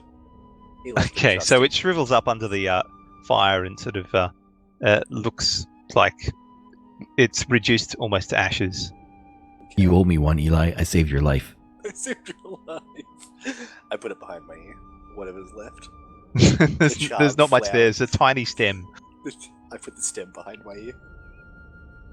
I want to have It's a look not- at these it's- little stick guys and this wolf corpse. Yeah, I take my Okay. dagger, obviously. So the wolf corpse, you spend a bit of time on that. It looks like a normal wolf that might have found its way down here, but the way it was behaving when you were fighting it, it was confused and disorientated, and it was only half-heartedly attacking you. I don't think it ever actually hit anyone. And there seems to be a bit of contamination from some of its flesh seems to be melting away a little bit, like decomposing almost. You said you found a door, right, Joey? Where is this door? What about the little stick dudes? Anything interesting about them? You look at them closely, and if you didn't know that they jumped up and attack you, you'd think it was just a stick. Sticky, sticky, stick. If anyone Sticky. watches Hey Dougie, has small kids and watches Hey Dougie, that reference would make sense. Not a clue. So what do you think? What was wrong? Was that wolf? Is it a normal wolf? It was bewitched. Bewitched. So like there's magic in here? Yeah, whatever's controlling these little stick things. Yeah, it got the wolf too. Seems to have charmed old Grom here for a second there. Hey, Grom and Harry, let's come over here and let me see your eyes. What? Why do you need to do that? Cause isn't that like what doctors do? Is they look in your eyes? Let me see. And I pull back his eyelids to take a look. Ow! Careful. Not sure if what to be looking at here. Little man, Make a not medicine touch check. Grom. You can make a medicine check to see. Oh, I suck at this. Let's see. Here we go. 3. They look like I'll do the dwarven same eyes. on young Harry here. They're a little red. Okay. God damn it. So, looking at his eyes, they're a little bit red. You also notice that around his lips, they're a little bit swollen, like a rash or something. Who you been kissing, Harry? What? No one. I tried to chase Carrie, but she just slapped me. Your lips are all swollen there. You been eating the flowers? What? No. Come on now. What about- honest? What about his fingernails? I hear fingernails also get really infected. Are your fingernails purple too? What fingernails? What? No. He shows you his hands. Well, he takes the gloves off first because he's wearing gauntlets. Look, see, they're fine. And the hand he shows you is horribly dirty. I don't touch his hand. Okay. God damn, Harry. When's the last time you washed these? Put them away. Put those fucking gauntlets back That on. was last month, I think. Really smells God, bad. Disgusting. It's like Because- stinky feet. He's another who needs his end train. I prestidigitation clean his hands. Hey, I've been working on that. Well, let's stop farting ass around and let's get through this door. Yep. So the door Let's go. door is to the north, where I've got the arrow. Yep. So you cut back some of the vines and clear the way, and find that you can open this door quite easily. But the spicy meatballs couldn't have gone through here because of the state of the vines. Oh, Grom. Why do you pretend to be smart? No. Don't use such big words. Okay, so going through the doorway, you can see onto a different room, and this room is much more heavily overgrown. There are vines everywhere on the walls, the floor, and the ceiling. In this room, they are covered in similar flowers that you've seen in the previous room, except for the floor. The floor doesn't have any of those flowers. This room contains a raised section in the back left where unearthly glow can be seen, but not much else. Also in this room, there seems to be 3 humanoid fingers, shoulders slumped, head down. Fingers? Oh, figures. Right. Yeah, it Figures. sounded like fingers. It was fingers. Yeah. So I'll just throw you guys in the room. I made lots of lines on the battle map. I don't know how to make them go away. You've got to What you do is you left click on yourself again and then just start from the core of your avatar and it'll basically remove them. It's more fun to make more lines, to be honest. Oh yeah. And then let him click approve and then watch your guy go bananas. Yeah. So you guys see the new map now? Yep. Yep. So you can orientate yourselves. If you're coming in from the left, you can orientate yourselves where you want to on the far left. upside down, obviously. Here we go. Well, I put myself at the front before I saw the monsters, but now I'm okay with it. Well, you can't tell. They just look like subdued humanoids from where you are, unless you get a bit closer. Look at this statue, Nell. I bet you this must be Donnaru. Perhaps. Maybe we should defer our opinion. Joey Hammerslab! Hammersley. So you're walking up close to them. Hell yeah! Let's have a look at these mugs. Meatballs, come here, get in the sack. So once you get to this point here, Joey, they seem to arouse, and you can see that. Oh, Joey's a good-looking boy. Excellent. Does he get advantage on his persuasion rolls? Could he actually get them to go into the sack? Get aroused. Oh, So you Joey can gets see that- advantage on all sack rolls. Oh, what has this game become? You can see that two of them, one is the Victor, and the other one is Carrie, the half-elf and the human. And the other one is a rather large furbog female. But Ooh, let's save them all. from what you remember, they certainly didn't look in this diseased and decrepit state. And they almost look half dead from your vision. And as you get close enough, they seem to react to your presence and start moving towards you. So I'll get everyone to roll initiative. Friend or foe? Friend or 20. 20.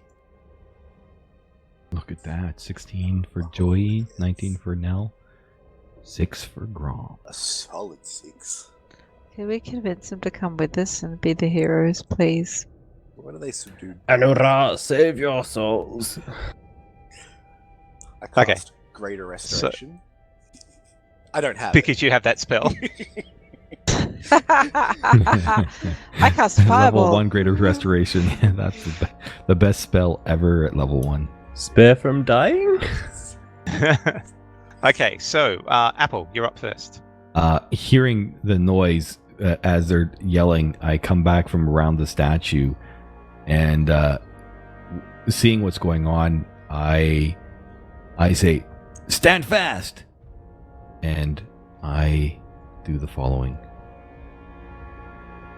An intricate dance. Yeah, of course. It's a fireball. Looks like a fireball to me.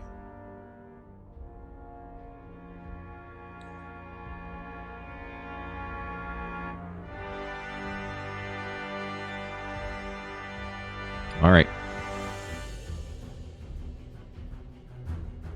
So my detect magic still thinks it's magic, eh? So you're I casting say- sleep. go to sleep. Strangely enough, they seem unaffected. I said, go to sleep. They ignore your command. Please. Sleep now. And Right. they're ignoring it. I'm just like, shit. Jeez. That didn't work. They're not going to sleep, guys.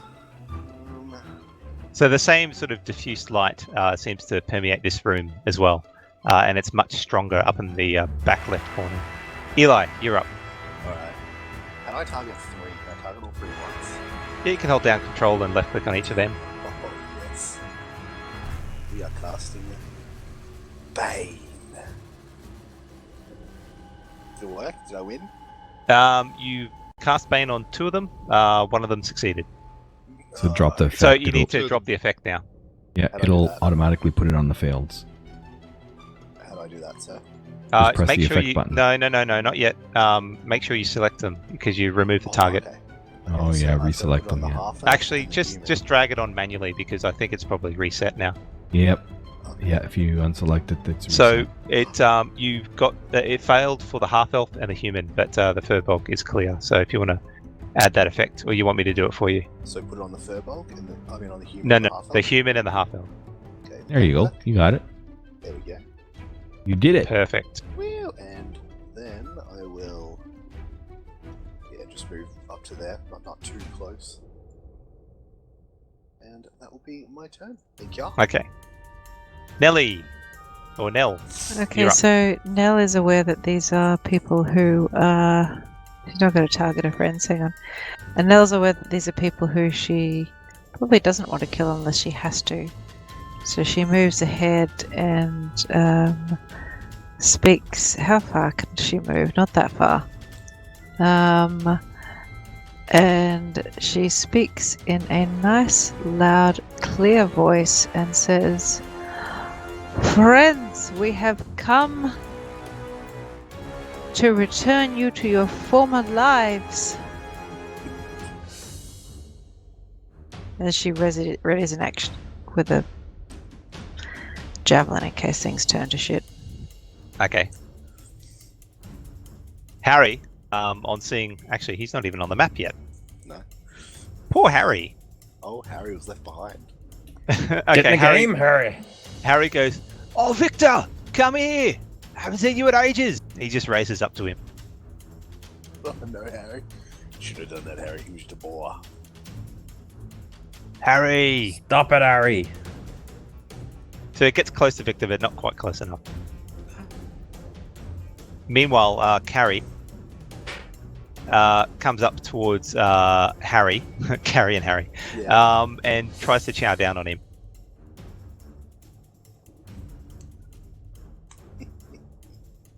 But rolls a 4, and he just goes, "Carrie, what are you doing?" As she starts gnawing on his armor. Joey, you're up. So do they look like zombies? Like they're already dead? Make a religion check. I'm surprisingly bad at that. Most clerics are, Why? because it's based off intelligence. That's dumb. That's so dumb. It's like intimidation being charisma. Should 100% be strength.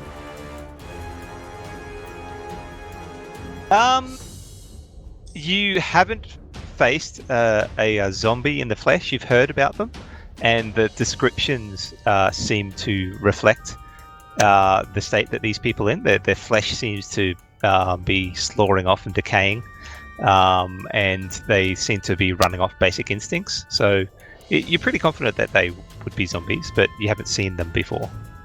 But they don't look like we're going to be saving them. No, it would be unlikely that you'd be able to save them. Did that cost me an action?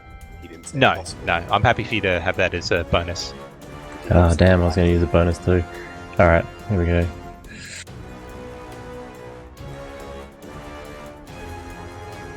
I'm going to target the one attacking Henry and use my Sacred Flame.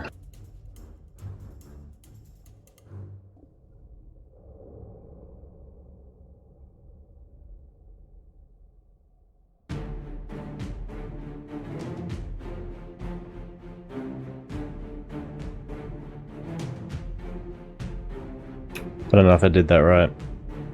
Control left click on it to target it first, and then for Sacred Flame, just click on the cast button. Can you see the? Yep. No. See the magnifying glass to the right of the Sacred Flame line on your Actions tab? There we go. Oh, that vein is awesome. Yeah. Okay, yes, it fails, so just click on the red blood droplet now for damage. Ah, Okay. scheisse. That's still better Damn than it. nothing. I don't see these creatures doing too much to you, considering the bane. But anyway, so you unleash the holy light of Anu Ra, and it singes its shoulder slightly. Yeah! Are you are you moving at all? No, I'll hold here. Okay. Get behind me, folk. So Grom, your rage would have faded from last combat. Do you have a second rage? I do have second rage, yeah. And if I could, I'll be applying it if I successfully hit, I think. Okay. Well, you've already got it on. So. Yeah, I've already got it. Okay, well, I'll keep it on then, hey. Yep.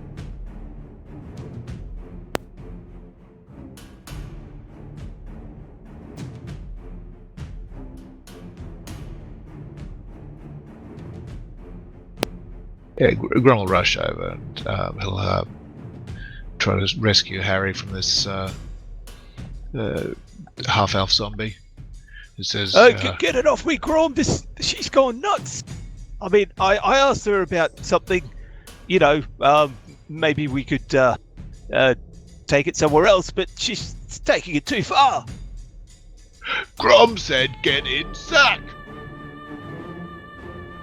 Drops the torch and draws his longsword and takes a swing.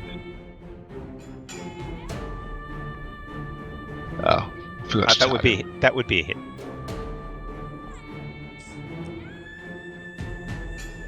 AC is not their strong point. So you slice down with your longsword and cleave off a bit of her chest, and it just drops to the ground and just oozes there. Okay, and yeah, I think I'm done. Okay. Furbog is going to go after Harry.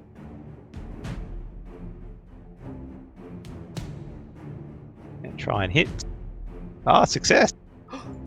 It's not Bane. That's the one that didn't get Bane. It can't be stopped.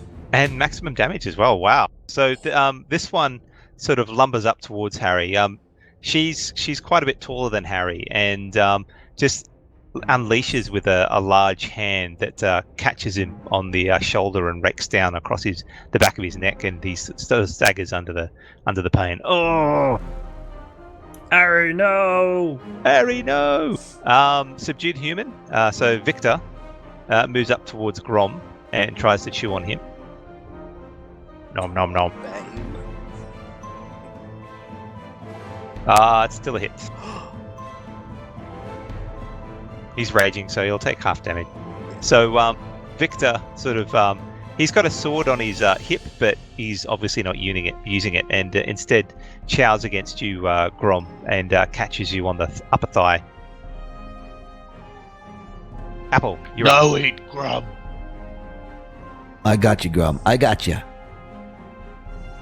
I move over here to get a better shot, and I will once more go for the Ray of Frost.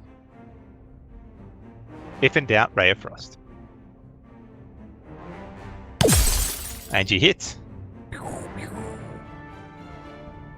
And the bolt flies true and catches the creature, formerly known as Victor, on the top of the arm, and chills the arm. Got him. I got him. He's on the run. Eli, you're up. I'll move up there. And then Furbog. Poor old Clearer. Oh. And cast Dissident Whisper. She fails. Yes. Psychic damage. Yep, and Harry also gets a opportunity attack.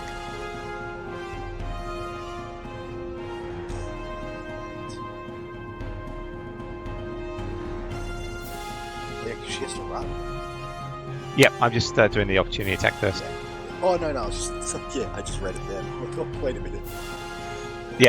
So even though she's a husk of her former self, the sounds sort of get to her, and it just roars in fury, and she runs off.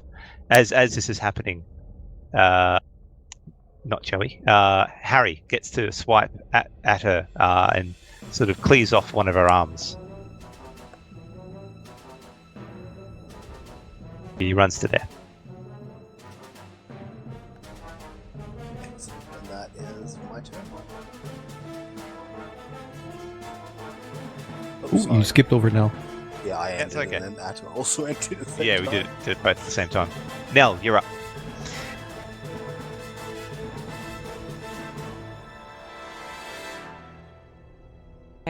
I move to the side and I target the subdued half elf with a javelin.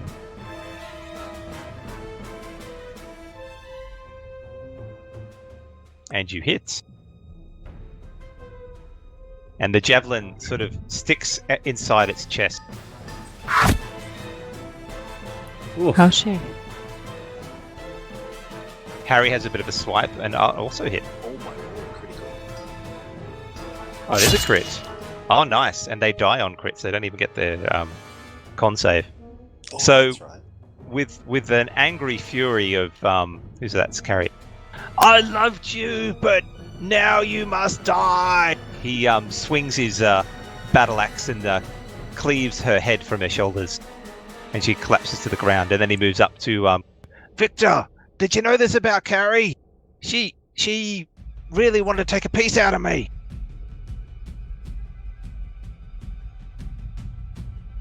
Okay, she's dead. Joey, you're up. Bam? I'm gonna take a good look at the little zombie dude targeting my friend Grom. I'm gonna throw a guiding bolt at it.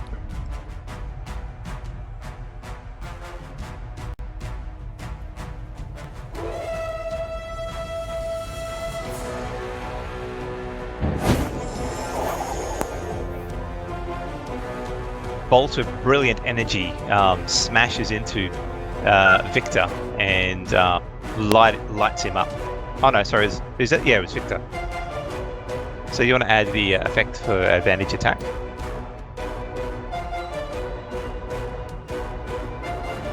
Perfect. Doing anything else?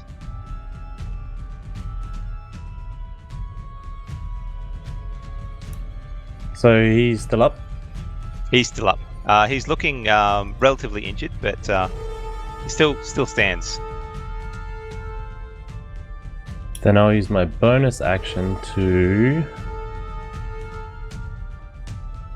cast Shield of Faith on Grom.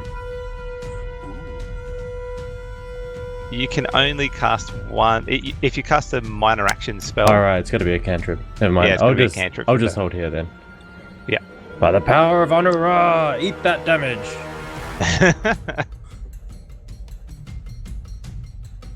Grom, you're up. Okay, Grom's going to swing at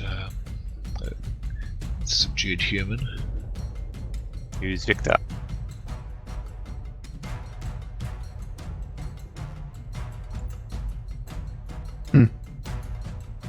Nice. Excellent. And Wow, you're lucky you had the advantage. I think would have missed otherwise.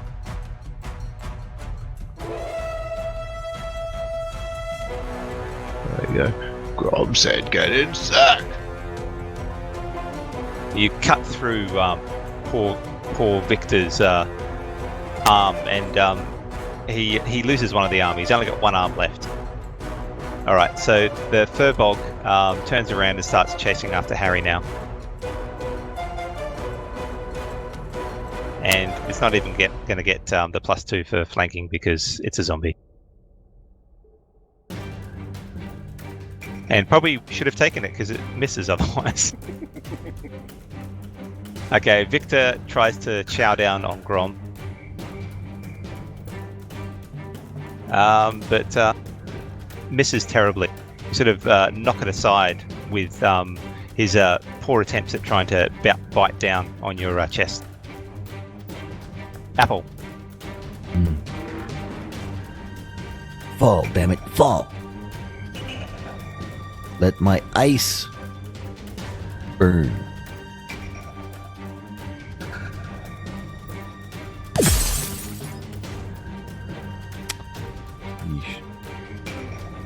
She's looking. Victor's looking one step from second undead. I nearly got him. I nearly got him, Grom. Next swing's got it. Eli. Get him. Alright, Eli will sprint up to the safest spot next to Grom and go for the swing. Is Harry advantage or no? Sure, why not? He's not really part of our team. I just want to know. No, you can get advantage from it. That's good. Well, it's not advantage, it's +2. Yeah, that's what I call +2. Yeah, it's not like you really need to get zombies. Yeah, it didn't matter.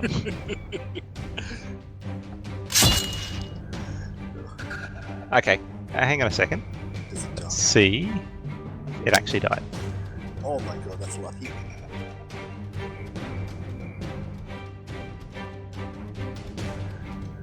What's the chances of it dying on the first time? Okay, you skewer it, and you want to describe its demise as you kill it with your rapier?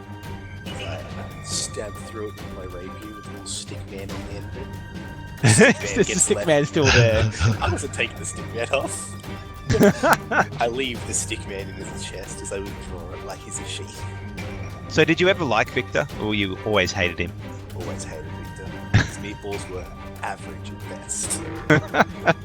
And you show it as the only way you can, by piercing him through the chest. With a little stick man. That's my turn. Nell, you're up. Okay, so really there's just a furbolg left, isn't there? There is. So A I, You very got him injured now. one. You got him. I pitch a javelin at it.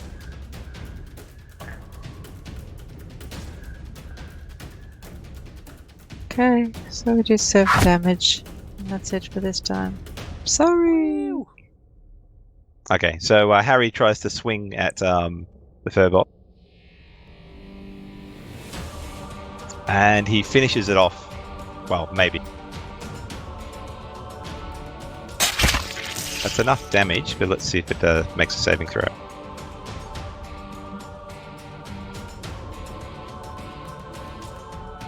Oh, okay. So he swings at it and cuts off its other arm, so it doesn't have any arms left. But it manages to stand there. He thought he had the killing blow, but apparently not. It starts falling. go down? Teeth gnashing. That's right. Joey, can you finish it off with your holy light?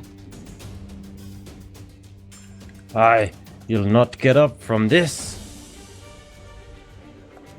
The And hammer I'll slap cast special. Sacred Flame at it.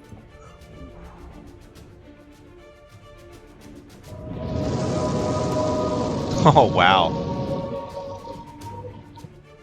Oh, because it's unconscious. Anyway, yep. It fails. There we go. Okay. Describe its demise as Anu Ra torches this thing to oblivion.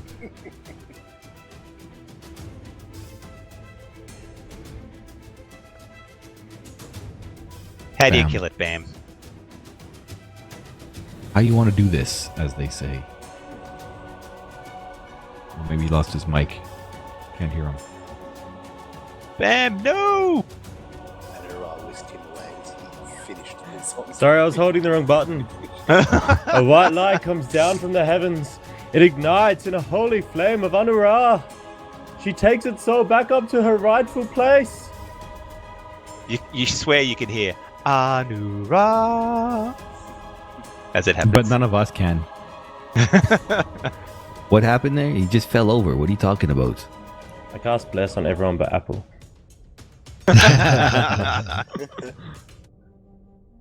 You ever Okay. see this movie called Eric the Viking? I've heard of it. I haven't seen it.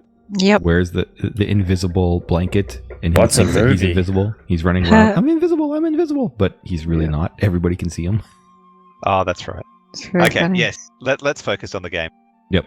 All right. So you've slain the unfortunate remains of the spicy meatballs. Harry takes a moment with them and goes, "Oh, Victor, oh, I'll miss you." Not Carrie. Oh, Victor. Wait, what? You're weird, Harry. So let's just put him in the bag.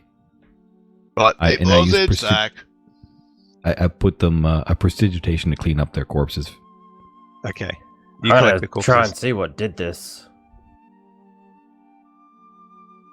I'm gonna have a look around. Okay. So there is it's heavily overgrown here. There's quite a few of the other flowers along the walls, but you guys managed to avoid that. There is a bright light coming from there. Make a perception check from where you are, Joey. 15. Okay. So what you can make out, there seems to be some sort of a humanoid form there, in a kneeling position. But other than that, it's hard to see anything else. Someone's praying up there. Do we care? I mean, we've got what we came here for. This should get us paid. Wait, where are you going? Oh, shit. I ain't gonna get stabbed in the back by some priest to a lesser god. So as you get up here, the form begins to become clearer, and you can see that there is a humanoid man. You guess with large dove-like wings sprouting out of the back, and they seem to be chained down to the stone floor there, and there's tears streaming out of its eyes. Hey, Birdman, what you doing here? And it doesn't seem to notice you. It seems transfixed, and as you look closer, you can see there's energy coming off the chains and going into the floor, and then they sort of radiate out towards the plants, and the plants seem to be particularly green in this area. Grom slashes down at the chains with his sword. Yeah, I'm gonna bash these chains down. Okay, can I get I'll Grom take smash. my torch towards the wings. I'm gonna go hug one of the wings. The wing that's Okay, so make an attack roll, both Joey and Grom, please. Do I have to make a hug roll? Yeah, that will always be at a 21. Okay, roll damage for Grom. And you can roll damage as well, Joey. Okay, so these chains are quite sturdy, and while you're doing a little bit of damage, it's not as much as you were hoping. But if you continue, you probably be able to sever the chains. Okay. Meanwhile, Eli hugs the wing, or Just the wing. And Are you Just the taking wing. a feather? it's feathery and soft. Excellent. No, I'm not gonna Take one of the a feather. feathers. Oh, fuck on, you take a feather. Well, I you're think- I sitting mean- there, you're hugging the thing. What's wrong with just take a feather now? Not stealing a feather from a freaking angel, it'll kill me. What do you mean? What the hell's an angel? I take a feather. Okay, it's getting a bit late now. It's almost midnight, so I'll try and monologue or epilogue the rest of this. Sure. Sounds good. Basically, what this is it is an angel that has been struck down, and while you wouldn't recognize this angel, Wabani definitely would. Oh, And God. yeah, Carlos. Yes, Carlos. So he has been imprisoned here. Once you sever the chains, he becomes lucid and he describes. But unfortunately, once the chains are severed, the wings fall off. He's been Too imprisoned funny. here, and the creatures that are imprisoned here that he has difficulty remembering. Were somehow using his energy to power this facility and create these plants that would infest people. So it was the light of an angel, a fallen angel, powering these toxic plants for some experiments you don't know. There's also some symbols here that once again you guys wouldn't recognize, but the rest of the group would, which is an inverted triangle with an eye in the middle. Typical Carlos. Always making a mess of things. So that's where I'll leave it. If there's anything you guys want to describe what your character does before you head back and claim your rewards, you can go ahead. I'll go with Apple first. I almost want to write a note for Wabani, but because I'm thinking this happens before then. No, I don't know if there's anything. Apple would just take his reward and be a good hero who sits in to seek more. I guess, what do you call that? To pay for his crimes by doing good. Okay. What about you, Eli? Eli takes the angel feather and uses it to make some sort of instrument better, and later forms a band known as the Wiggles. Goes around performing terrible music for the rest of his life, upsetting adults everywhere. Oh dear. And Nell? Nell is struggling with consciousness, so we'll move on. Yes. Joey or Bam.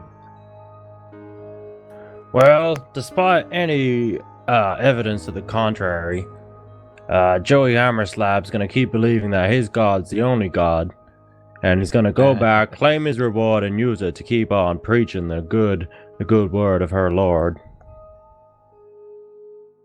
That's a very commendable option. Yes.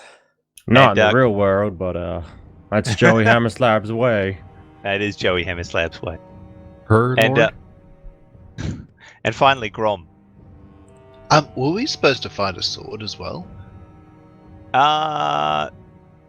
No, you were supposed to, as far as I'm aware, you're supposed to, they were going in to retrieve a weapon that, if I would let someone make an intelligence check, but the weapon was actually an organic weapon, which was the flowers and the toxicity. Oh, okay, gotcha. Yeah. Grom, he proceeds to stuff as much as he can into the sack and heads back with the group and just lives his best life. Excellent. As the red shirt and the Wiggles. So thank you everyone for listening, and I hope you'll catch us next week, and maybe Wednesday we'll probably continue our Tempore series, and we'll discuss what happened tonight. So until next week, we'll see you all. Thanks for listening. You can catch us on Twitch, YouTube, Podbean, iTunes, Discord, all found in the Twitch links down below, and we'll see you on Wednesday. Bye. Thank you.